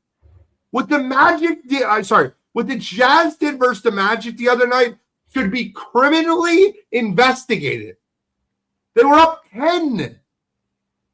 10. Jared Jackson was killing it. Laurie Markkinen was killing it. They absolutely 100% should have won that basketball game. And they took their 2 best players out of the game, didn't bring them back. That is throwing the game. And then, you know what we're going to do next? We're going to talk about the All-Star game. We're going to talk about the 3-point contest, the dunk contest. There's 4 guys who, one of them I know who they are. The other 3, I don't even know who the hell they are. And then we're going to talk about the NBA All-Star game. And how do we fix it? It's not competitive. It's a soft-ass league. By the way, I feel like this is the avenue, and I don't really give a shit. Did you guys see the Nick Wright comment about how to fix the All-Star game? Yeah, I did. Hilarious. That's hilarious. I think they would absolutely play if it was that. If you don't know did you see it, Joe? Yeah. If you don't know what I'm talking about, he made a comment saying, just make it whites versus blacks. I guarantee you, right? And you know, Luka, you got all the Eastern Europeans. You got Luka, Jokic. You're gonna get Cooper Flag, Con Kneepel. Look, Peyton Pritchard's probably not making many All-Star games, but he make that one. Sengun. Wagner, you got plenty. Top 10 would be fine. But that's all you need in an All-Star game. No, listen, I agree, because I mean, to Nick Wright's point, if you're on the other side, you don't want to be the guys that lost to the white boys. So like it's going to matter at that point. Oh, you on that All-Star team and lost to the white guys? Nope, don't want to be that guy. Listen, I'm going to be honest. Athleticism, we're probably not going to do very well, Shao. But fundamentals, Gene. Unbelievable passers, great shooters. We're going to go fundamentals that we can shoot. Fundamentals. It's an all-star game, so it's not like you need much defense. Although I do think that one might get a little tense towards the end. You guys have any problem with Dame Lillard participating in the 3-point contest? Yes, but not because it's Damian Lillard. My issue with it is that I just saw an interview with Trey Murphy, and Trey Murphy said that he absolutely would have done it if he was, ultimately asked there for it. And Trey Murphy's been having an incredible season, one of the best shooters in the league this season. So for him to be healthy and not even get the invite, like I think it would be one thing ultimately if it was like, all right, nobody wanted to do the 3-point contest and we just wanted to fill a spot, but that wasn't the case this year, and so that's my issue with it. See, but my part, I don't disagree with you, but part of it is like I look at like how it used to be, and it's like Trey Murphy shouldn't wait to be invited. Trey Murphy should be out there and be like, I want to do it. And then they'll put him in like Michael Jordan had to get invited to do the slam dunk contest back in the day. Spud Webb didn't. Like those guys were like, we're doing it, and the NBA was like, all right, cool, like do whatever you want to do. Like go out there and like politic for yourself. If you really want to do it that bad, talk about it. Talk about it post game all the time. I don't know if Trey Murphy has that pull. What? I don't know if Trey Murphy has that pull in New Orleans. He says it enough though to where like, all right, to your point though, everybody looks at it like, all right, this kid actually wants to do it. He's having a good season. Like Dame Lillard's on the plane. They put Trey Murphy in the 3-point contest. He finishes top 3. Yeah, he's a sniper, kick and shoot. And if you're an NBA fan, you know who he is. So it's like that's what I mean. You got to politic for yourself sometimes. You got to speak up. Now, here are the dunk contest participants. I love to read those to you. It's the three of us and somebody else. We have Jace Richardson of the Orlando Magic, Kashad Johnson of the Miami. Guys, I know Jace Richardson is. I know who Carter Bryant is. Who the hell is Kashad Johnson? Don't know. Who is he? Jackson Hayes. I know Jackson Hayes was the one I knew. But, like, who the hell is Kashad Johnson? Do you know who that is, Kashad? No. I have no idea who the guy is. Jace Richardson. He's not a G League guy, is he? I don't know. No, he's averaging 3 for the Miami Heat. Whoa! We're not even going to have the annual conversation, but it's a sin. It's a sin what this has turned into. Dunk contest, baby. Tune in to watch Jace Richardson versus Carter Bryant. Just get the N1 guys out there to do dunk contests. Let it be fun. I'd rather them lower the rims to like 8 feet and bring back like all the other guys that are old as shit. It's so better. It would be more entertaining than this. And that's nothing against anybody, but I don't even know what Jace Richardson looks like. Find out Saturday. Kashad Johnson. Who is that? Jace Richardson has an interesting. If he was the like 4th guy, like it could at least be interesting because his dad won the dunk contest in the past. Yeah. So like the Jason Richardson tie-in, like I can at least understand that. But you're throwing him out there and he's arguably the 2nd most recognizable name out there. Like he's supposed to be the 4th guy. He's supposed to be like, oh yeah, they threw the rookie in. Like his dad won the dunk contest back in the day, like little feel-good story or whatever the case may be. But that's not what this is. It was like, all right, Jace, we're throwing you in here. You're going to be one of the staples. He's like the marquee name. That's not a good thing. We got to put you. We got to put you on all the all the banners to advertise this center for the Los Angeles Lakers is the marquee name in dunk. Yeah. Who? Jackson Hayes. Yeah. It's. I will say, Jackson Hayes. He at least made himself look all right. He had a between the legs in-game dunk, so I am curious about what he can do. Name's not there, but I'm curious. You go between the legs in-game, I can respect that.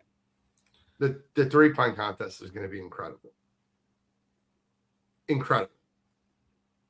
Did you guys see the participant shot? You know the 3-point contest. I did not see the 3-point contest. I barely saw the dunk stuff today. It's great. The 3-point contest is great. So you got Norman Powell, who's probably the worst in there. Bobby Portis Jr., who leads the NBA in 3-point percentage. He's going to do terrible in the contest. What? Agreed. I said he's going to do terrible in Con. I agree. I feel like I Bobby understand why he's Portis will injured. never finish in the 5 rank. I hear it. Then you got Jamal Murray, Donovan Mitchell, Tyrese Maxey, Con Kneepel, Devin Booker, and Damian Lillard, who's not played basketball this year. That 3-point contest is going to be snipers on snipers. Yeah. Everybody there's a recognizable name. You have star power. And that's why it'll be exciting. Con wins it. It'll be complete opposite of the dunk contest. I think Con wins it. Taking D Book. Really? Thought you would take your hero. Well, Nah. LeBron's not doing this either. No, Dame Lillard. That's his other hero. Yeah, man, Dame would be tough. I mean,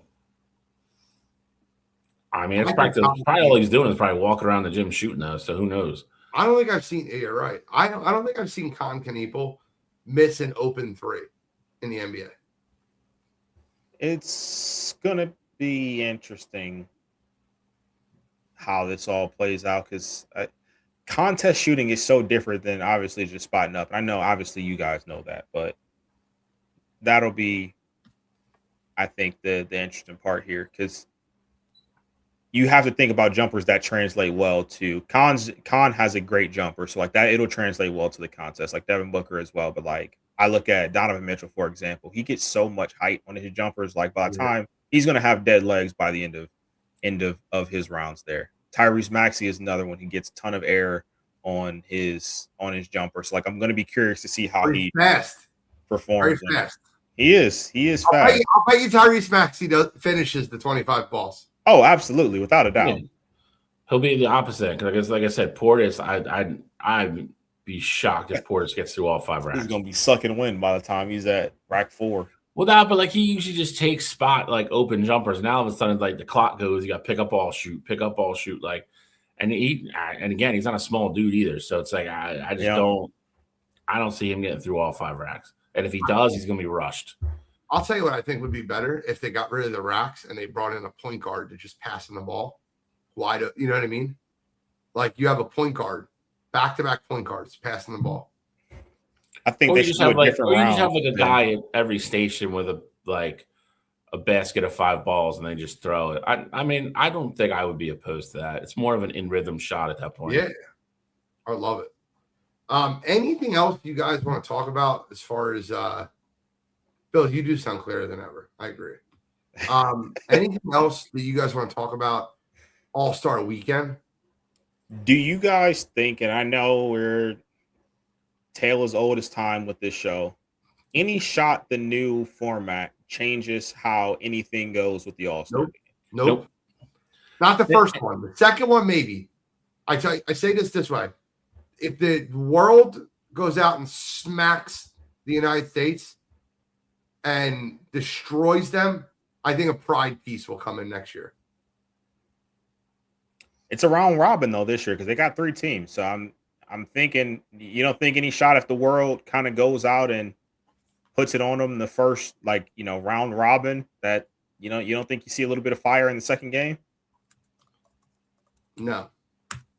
I think that a lot of people are checked out. Team rosters are set. Do you have the rosters?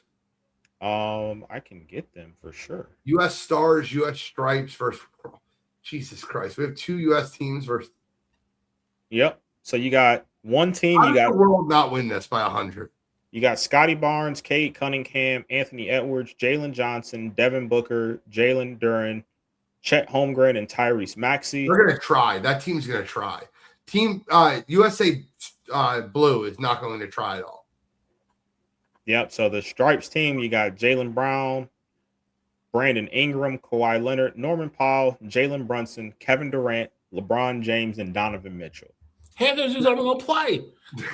That team is not going to try. If you want to put your money against the team, go against that team. Like, I don't know how that team wins. That team's by far the team that's not going to win. Like, I could see the U.S., like, with the Scotty Barnes, Devin Booker, Cade, Jalen Duren, Anthony Edwards, Chet, Jalen Johnson, and Tyrese Maxey winning. because and Steph's injured. He's not playing. Neither is SGA. But I could see that team competing with the world. But there's zero chance that the middle team, one with Durant, LeBron, like the old timers. Why? And then you got Team World with Giannis, who I doubt plays. Luka, who's I think the world team is going to be interesting because a lot of these guys are, battling injuries right now. SGA's hurt, Luka's hurt. Giannis is hurt. So like those are three. Obviously, you can still get around it. You still have Sengun, you got Kat, you got Denny Avia, you got Jamal Murray, Pascal Siakam, and then you got Wemby as well. Yeah, and Jokic. Jokic, Wemby, Giannis. Can you imagine going against that front court? Ridiculous. What do you do? I just get sad. Until all the guys all the big guys, the marquee guys, dedicate themselves to playing and actually giving a shit, it's not going to get better. And you'll just be like, it's going to be no different in the NHL. They keep changing the format, and the NHL at least figured out, okay, 3-on-3 format was kind of fire.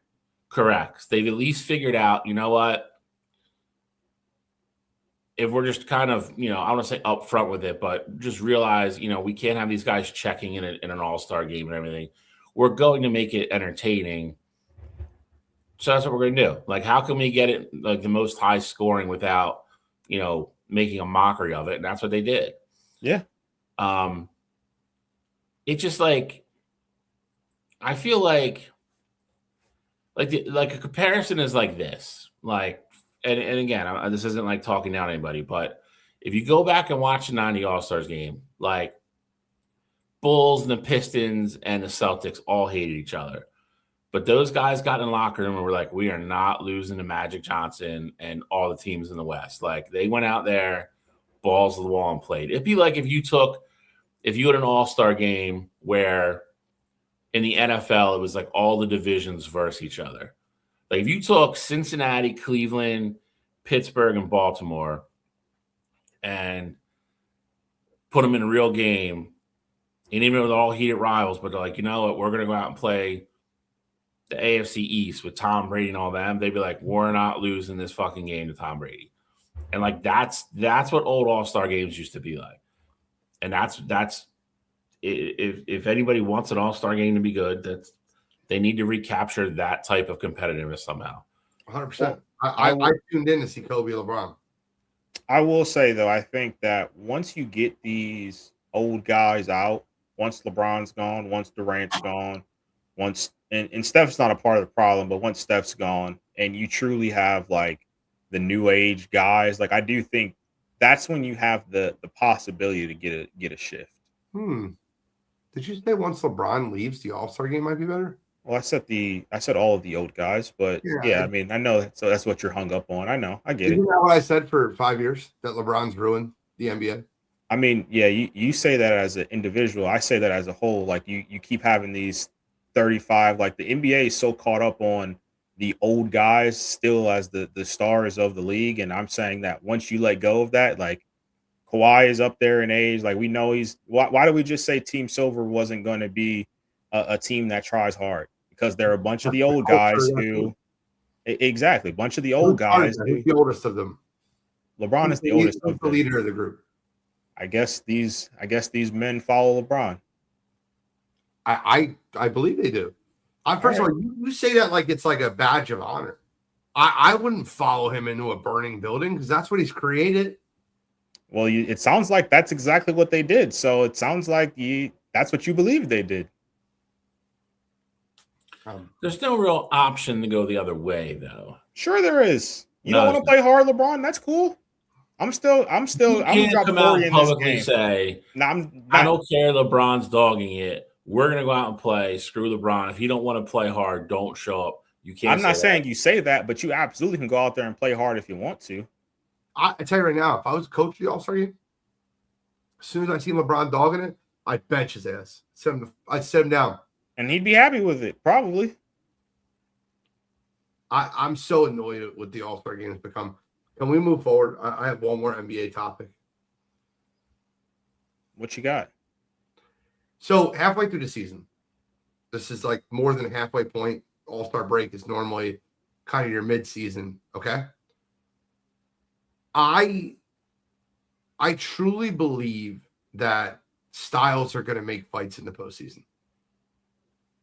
And when you look at the NBA right now, I'm shocked the Houston Rockets didn't go out and get a point guard. Shocked beyond belief they didn't go out and get a point guard. They're a flawed roster. Yep. I watched, granted, the Lakers once again tanked a basketball game last night. They played no one. Their entire starting lineup. Like, look, LeBron didn't play. Okay, fine. He's 41. I get it. Austin Reeves didn't play. Okay, he's coming off an injury. Fine. Luka didn't play. Okay, he's got a hamstring injury. Marcus Smart, perfectly healthy, didn't play. DeAndre Ayton didn't play. They basically played Bronny James and a G League affiliate team versus the San Antonio Spurs last night. And they were like 84-55 at halftime. It was embarrassing. But the Oklahoma City Thunder have the best team in basketball unless they run into the San Antonio Spurs in the postseason. San Antonio is going to beat them in the postseason. Wemby is a freak. He's unbelievable. I cannot wait. I hope it happens. I'm praying for it. I'm begging for it. I'll get on my knees and ask for it. I need a Spurs Thunder 7-game series with those teams healthy because that Spurs team is deep and they're just as deep as the Thunder. Yes, just as deep. Want to play that game? I don't know if I necessarily agree with that, but cool. Let's play that game. I've been waiting for this. Let's play that game. We'll go superstar first. You ready? All right. SGA Wemby. Cool, right? Okay. Next. You give me a Thunder player, I'll give you an equal or better Spurs player. All right. So I'm assuming we got to go J-Dub here. Stefan Castle. I mean, that's advantage Thunder, but okay. No, but we're talking about depth. So let's keep going down the list. And you watch. I mean, you say a name. I mean, yeah. Chet Holmgren. De'Aaron Fox. All right. So, Hartenstein. Okay, Dylan Harper.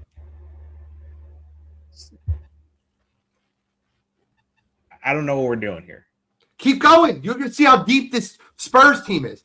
Julian Champagny, Devin Vassell, Harrison Barnes, Kendall Johnson.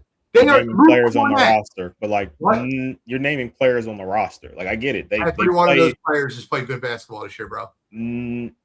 Every one of them. How many of those guys are better than Alex Caruso? Almost Dylan Harper or Alex Caruso in a playoff series. Who you taking? In a playoff series, I'm taking Caruso, but as a whole, Dylan Harper is better. I'll take Dylan Harper. But my that's the backup point guard. My ultimate point is and I didn't even get to Lou Dort. You have Julian Champagny. Who if we're talking who would you rather have? The Thunder have probably 8 of the 10 guys when you compare them across the board. I completely disagree with you. Harrison Barnes is their 8th guy, bro. Their 8th guy. They are so deep. It is unbelievable. Harrison Barnes is Harrison Barnes is what? You guys watch basketball this year? I said he's old. He's 33. Not saying he's not a good player, but I would say, trying to think of everybody who's on that. Dude. Pay attention. The guy's averaging 10 points a game. Is their 8th player. Oh my God, 10 points a game. Let's build him a statue outside of the whole roster is averaging 10 points a game. Look at what OKC is doing. It's the same exact thing, and we saw them do it on the biggest stage. My ultimate point, the same exact thing. I agree with you. My ultimate point is that we've seen what OKC can do without. They're the number 1 team in basketball, and they didn't have J-Dub for 25 games to start the season. That's my ultimate point. If you had the San Antonio Spurs, if you had the Spurs without De'Aaron Fox 25 games, they're not going to be in the position that they're at right now. This Thunder team is so incredibly deep. they have lottery picks that are like Nikola Topic has been hurt and hasn't played a game for them. A first round pick. Like that's how deep ultimately that they are. Like you're bringing in guys like Isaiah Joe. Obviously, he played a little bit last year. The other kid, one that he's a rookie this year. Who's the rookie on the Thunder? Jay Mitchell came out of nowhere. Yes, Mitchell. He's incredible. I agree with you. Cason Wallace is another one you're missing. I agree with you. I would take the top eight for the Spurs over the top 8 for the Thunder. See, I just can't. I can't get with that. Well, we'll just go by points per game. Charlie, Wemby. Oh, we can't just go by points per game because we didn't even mention Jared McCain, who I'm taking over everybody you talked about outside of the Castle Fox Wemby discussion. You're taking Jared McCain over Dylan Harper? The conversation can definitely be had. It's not insane. What world am I in? I know he's not a Sixer anymore. You have to forget about him now. I like Jared McCain. Was he not going to be Rookie of the Year last year before he got hurt? I like Jared McCain. I'm not taking him over Dylan Harper, bro. What are we talking about right now? If the Spurs and Thunder traded Jared McCain for Dylan Harper, the Spurs would be investigated. If you go to top, Shally, help me out real quick. You go to top 8 on both teams. You pick one or the other. I don't care what side you go on. Are you taking Victor Wembanyama or SGA this year, going forward, right now? So the only I don't disagree with what you're doing, but I think it's a little flawed. And you're it's not cherry picking because that's not what you're doing. But like, I think you have to compare Wemby to like Chet. Like, I think you have to go by position group because it's going to matter at some point. Like, I'm just going by first best player, second best player. That's fine. You want to do position group? Wemby over Chet, easy. We'll go SGA over De'Aaron Fox. We can move on. Yeah, that's literally what we just did, right? Position group. Okay, move on. Do you want Stephon Castle or J-Dub? Because they're very close. It's not like you think it is. J-Dub is the answer. Okay, I don't. I'm not saying it's not close. I'm thinking J-Dub though. You say J-Dub is the answer. J-Dub, 17.1, 5.4. Okay, so if that's what if we're doing points though, then let's talk about Jared McCain's rookie year. Let's talk about how he had 15 points, 2 rebounds, 2 assists versus Dylan Harper's 10 points this year. 16.7, 7 assists, and 5 rebounds. I'm gonna tell you something right now. You might take J-Dub right now. Going forward in their career, Stephon Castle has a much better career than J-Dub. 100%. No doubt in my mind, Stephon Castle is a better player 5 years from now than Jalen Williams is. We had the same no doubt in my mind with Jaylen Brown and Jason Tatum, and it's easy to say no doubt in my mind 5 years down the road. We're having an argument about right now. Right now, the answer is J-Dub, and it's a bona fide J-Dub right now. It's not, though. It is. I'm not saying it's not close. What we did this year, you would take Stephon Castle. J-Dub averages 17 a game. Who's the better player? Let's stop the bullshit. Who's the better player, J-Dub or right now? Who is right now? J-Dub, barely. Okay, J-Dub. That was the answer. Barely. That's the answer. J-Dub. Let's move on. I don't. Too much fluff. There's too much fluff. Okay, well, the next one on the list is AJ Mitchell or Devin Vassell. I take Vassell. I take Vassell. I don't know why that he would be the next one on the list, but okay. Because that's what's listed statistically. So we're just going off of what points per game. That's what we're going off of. Oh, you want to go Dort? Dort's averaging 8 points a game. We can go Dort. I'm just asking. I'll give the Thunder player. Dylan Harper's averaging 10 points a game. So if we're going points per game, I don't know why he would be this. I didn't bring Dylan Harper up. I'm bringing him up. I'm bringing him up. I'm just saying if we're going points per Harper game. To me is part of not the problem, but in a weird way, like. Dylan Harper on a different team obviously scores way more than 10 points a game. Absolutely. So it's dumb to talk about points per game in an argument. Go ahead and say it. It's okay. Yeah. I think San Antonio's done a really good job of putting the roster together just like OKC did. And you're going to have guys that are They're pulling in the same direction. Again, Dylan Harper could go get more money somewhere else and score 18 points a game. He'd rather stay in San Antonio. And or as a rookie. So, well, I get it, but my point being, they're both those teams are very good at the guys playing their roles, playing in their situations, and not playing D-ball. These are a lot more comparable than Cottrell wants everyone to hear at home. I'm not saying they're not more. He never said that. He didn't say that. I'm saying OKC is. You asked him OKC or San Antonio. He said OKC. I said that I will sign up for price of admission for OKC versus I think we all would. In the playoffs. San Antonio is the worst matchup for OKC. OKC struggles shooting the three-pointer. That's the one they go to the hole, and the one thing that San Antonio does better than any team in basketball is defend the rim. And why? Because they have a 7'4" alien that blocks shots everywhere. And it tells you by the times they played this year. San Antonio's 3-1 versus Oklahoma City this year. Because that's a bad matchup for Oklahoma City. It's a bad matchup. I don't disagree with that. I'm not saying so. I'm saying Oklahoma City makes the finals if they don't have to play San Antonio. Can I say that? Because if they play them, they're going to lose. Absolutely, you can say that. I don't think the Thunder are going to the finals, but that's neither here nor there. Who do you have going to the finals? The Denver Nuggets are going to the NBA Finals. I don't agree. Yeah, I mean, I think San Antonio and OKC are a little bit of a step above everybody else right now. And in the East, are Boston, Detroit.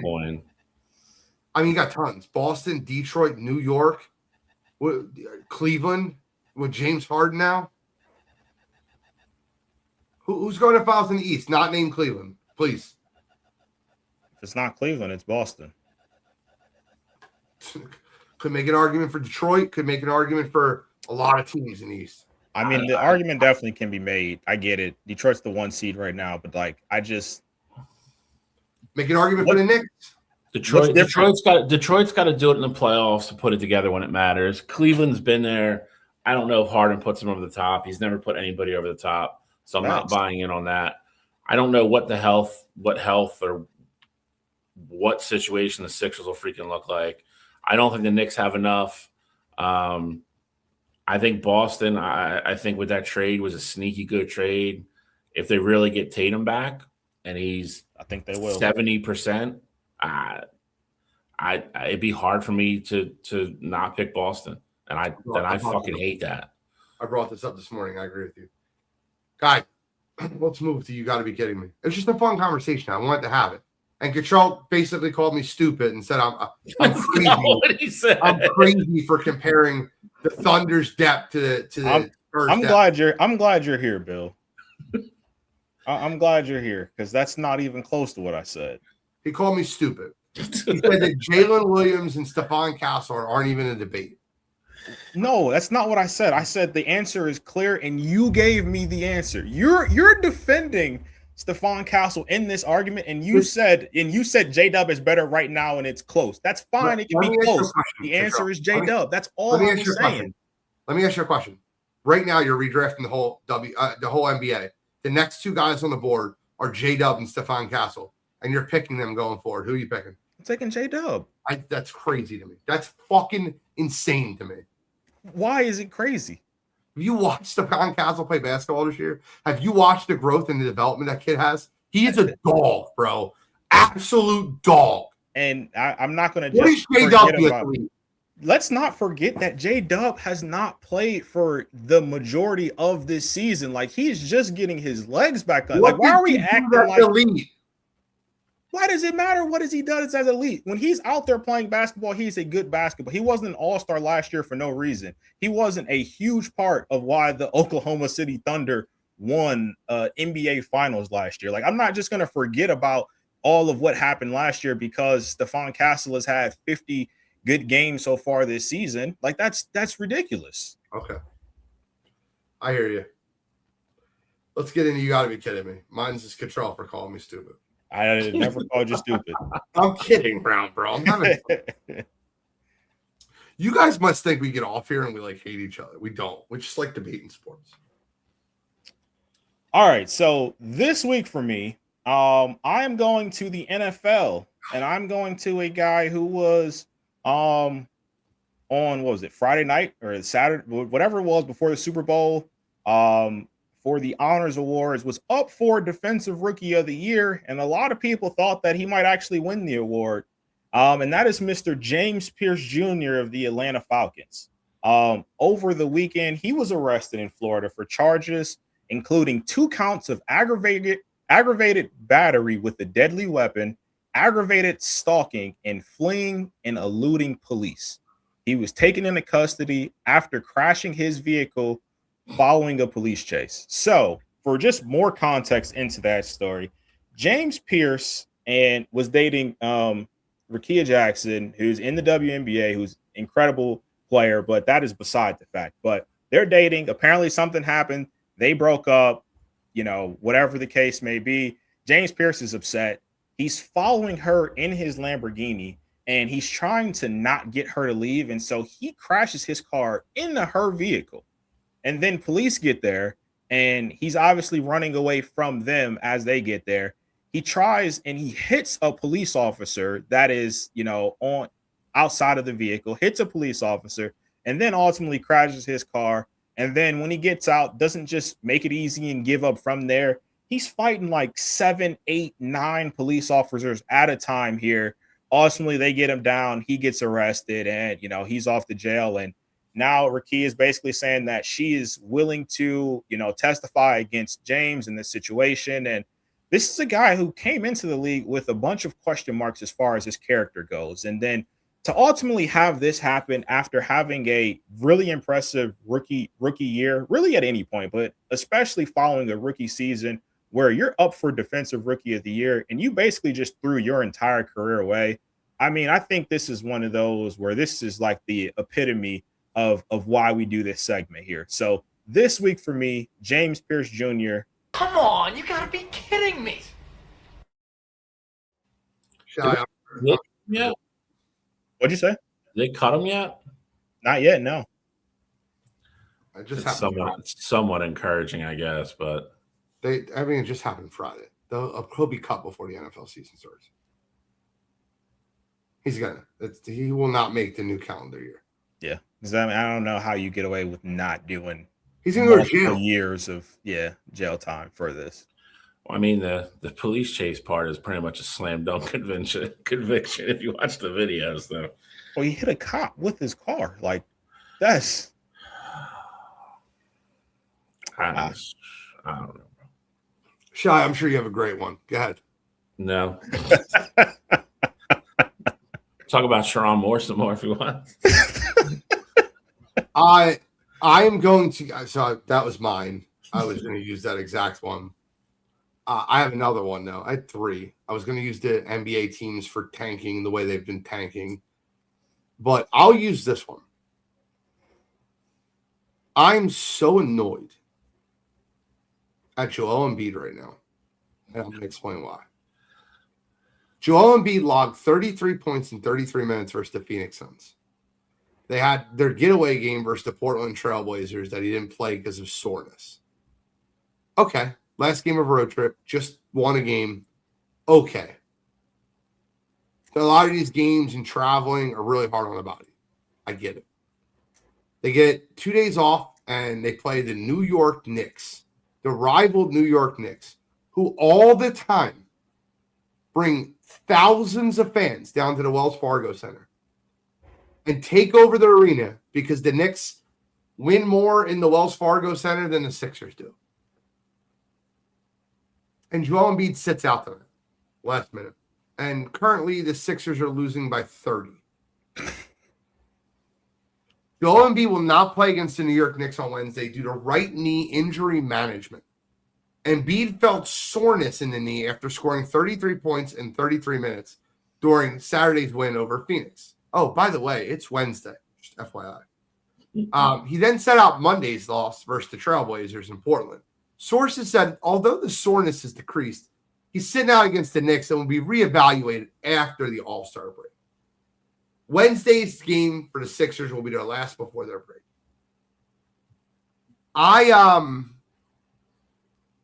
I'm tired of spending hard-earned money and having Sixers fans spending hard-earned money to go to the game and get the shit kicked out of them by New York and have the New York fans take over your arena.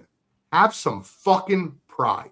If this is the Cavaliers, if this is the Indiana Pacers, if this is the Detroit Pistons, fine. They never have enough fans to take over our stadium. But New York being so close to Philadelphia, they're playing on a back-to-back. Jalen Brunson's playing on a back-to-back. Karl Anthony Towns is playing on a back-to-back. Mikal Bridges is playing on a back-to-back. This guy's been off for 4 days and he can't play a basketball game. I'm so sick of that bullshit. I was there in the arena on January 24th when the Sixers played the Knicks in the Wells Fargo Center. It was a great basketball game. Everybody played. It went down to the wire. Sixers end up losing the game, but it was good basketball. This is bullshit. I know 4 people at the game right now that spent hard-earned money to go down to watch Sixers get the shit kicked out of them in Philadelphia by the Knicks because Joel Embiid's, I'm a little sore. Yeah, I had leg day the other day. My knees are a little sore too. Bullshit. So for that, Joel Embiid and the load management. Come on, you gotta be kidding me. Sick of it. But we have an All-Star break, and they get a whole week off for the All-Star break. They'll be back next Saturday. Yeah, he gets plenty of time to rest that knee, that's for sure. Yeah, 2 weeks off. I wish I could take 2 weeks off. I had cough this morning. You think I could take 2 weeks off from work? Shit don't work for me. It's annoying. I'm annoyed. I'm not really annoyed. I'm in a great mood, actually. Great mood. Cottrell, any final thoughts? Got nothing. Shally, thank you. I know you've been busy at work. Any final thoughts, my friend? Not a problem. Glad I could join you guys for the last half. It was fun. The little time I was here, and next week, hopefully, be here for the whole show. I have final thoughts. Final thoughts. It's a little self-promotion, but that's okay.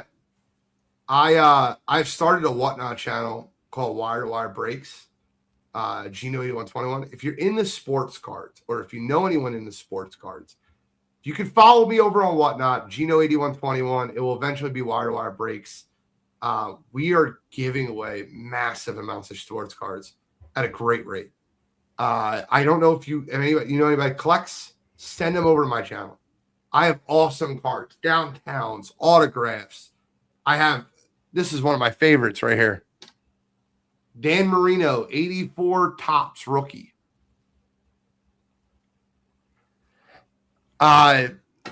It's been so much fun to start, and I plan on doing a break maybe tonight where I'm going to break some Optic 2025 trading cards. I might give away a downtown.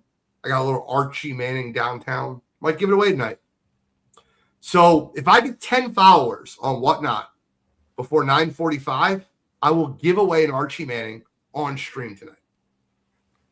Archie Manning downtown cards worth over $200. So thank you guys so much for tuning in to Wire2Wire Sports Podcast. Had a great time. I'm the NFL Genius, Gene Walzak. That's Kent State's own, Cleveland's own College Cottrell, Uncle Shally, Scholastic Shally, Mr. William Shallcross, and we are signing out.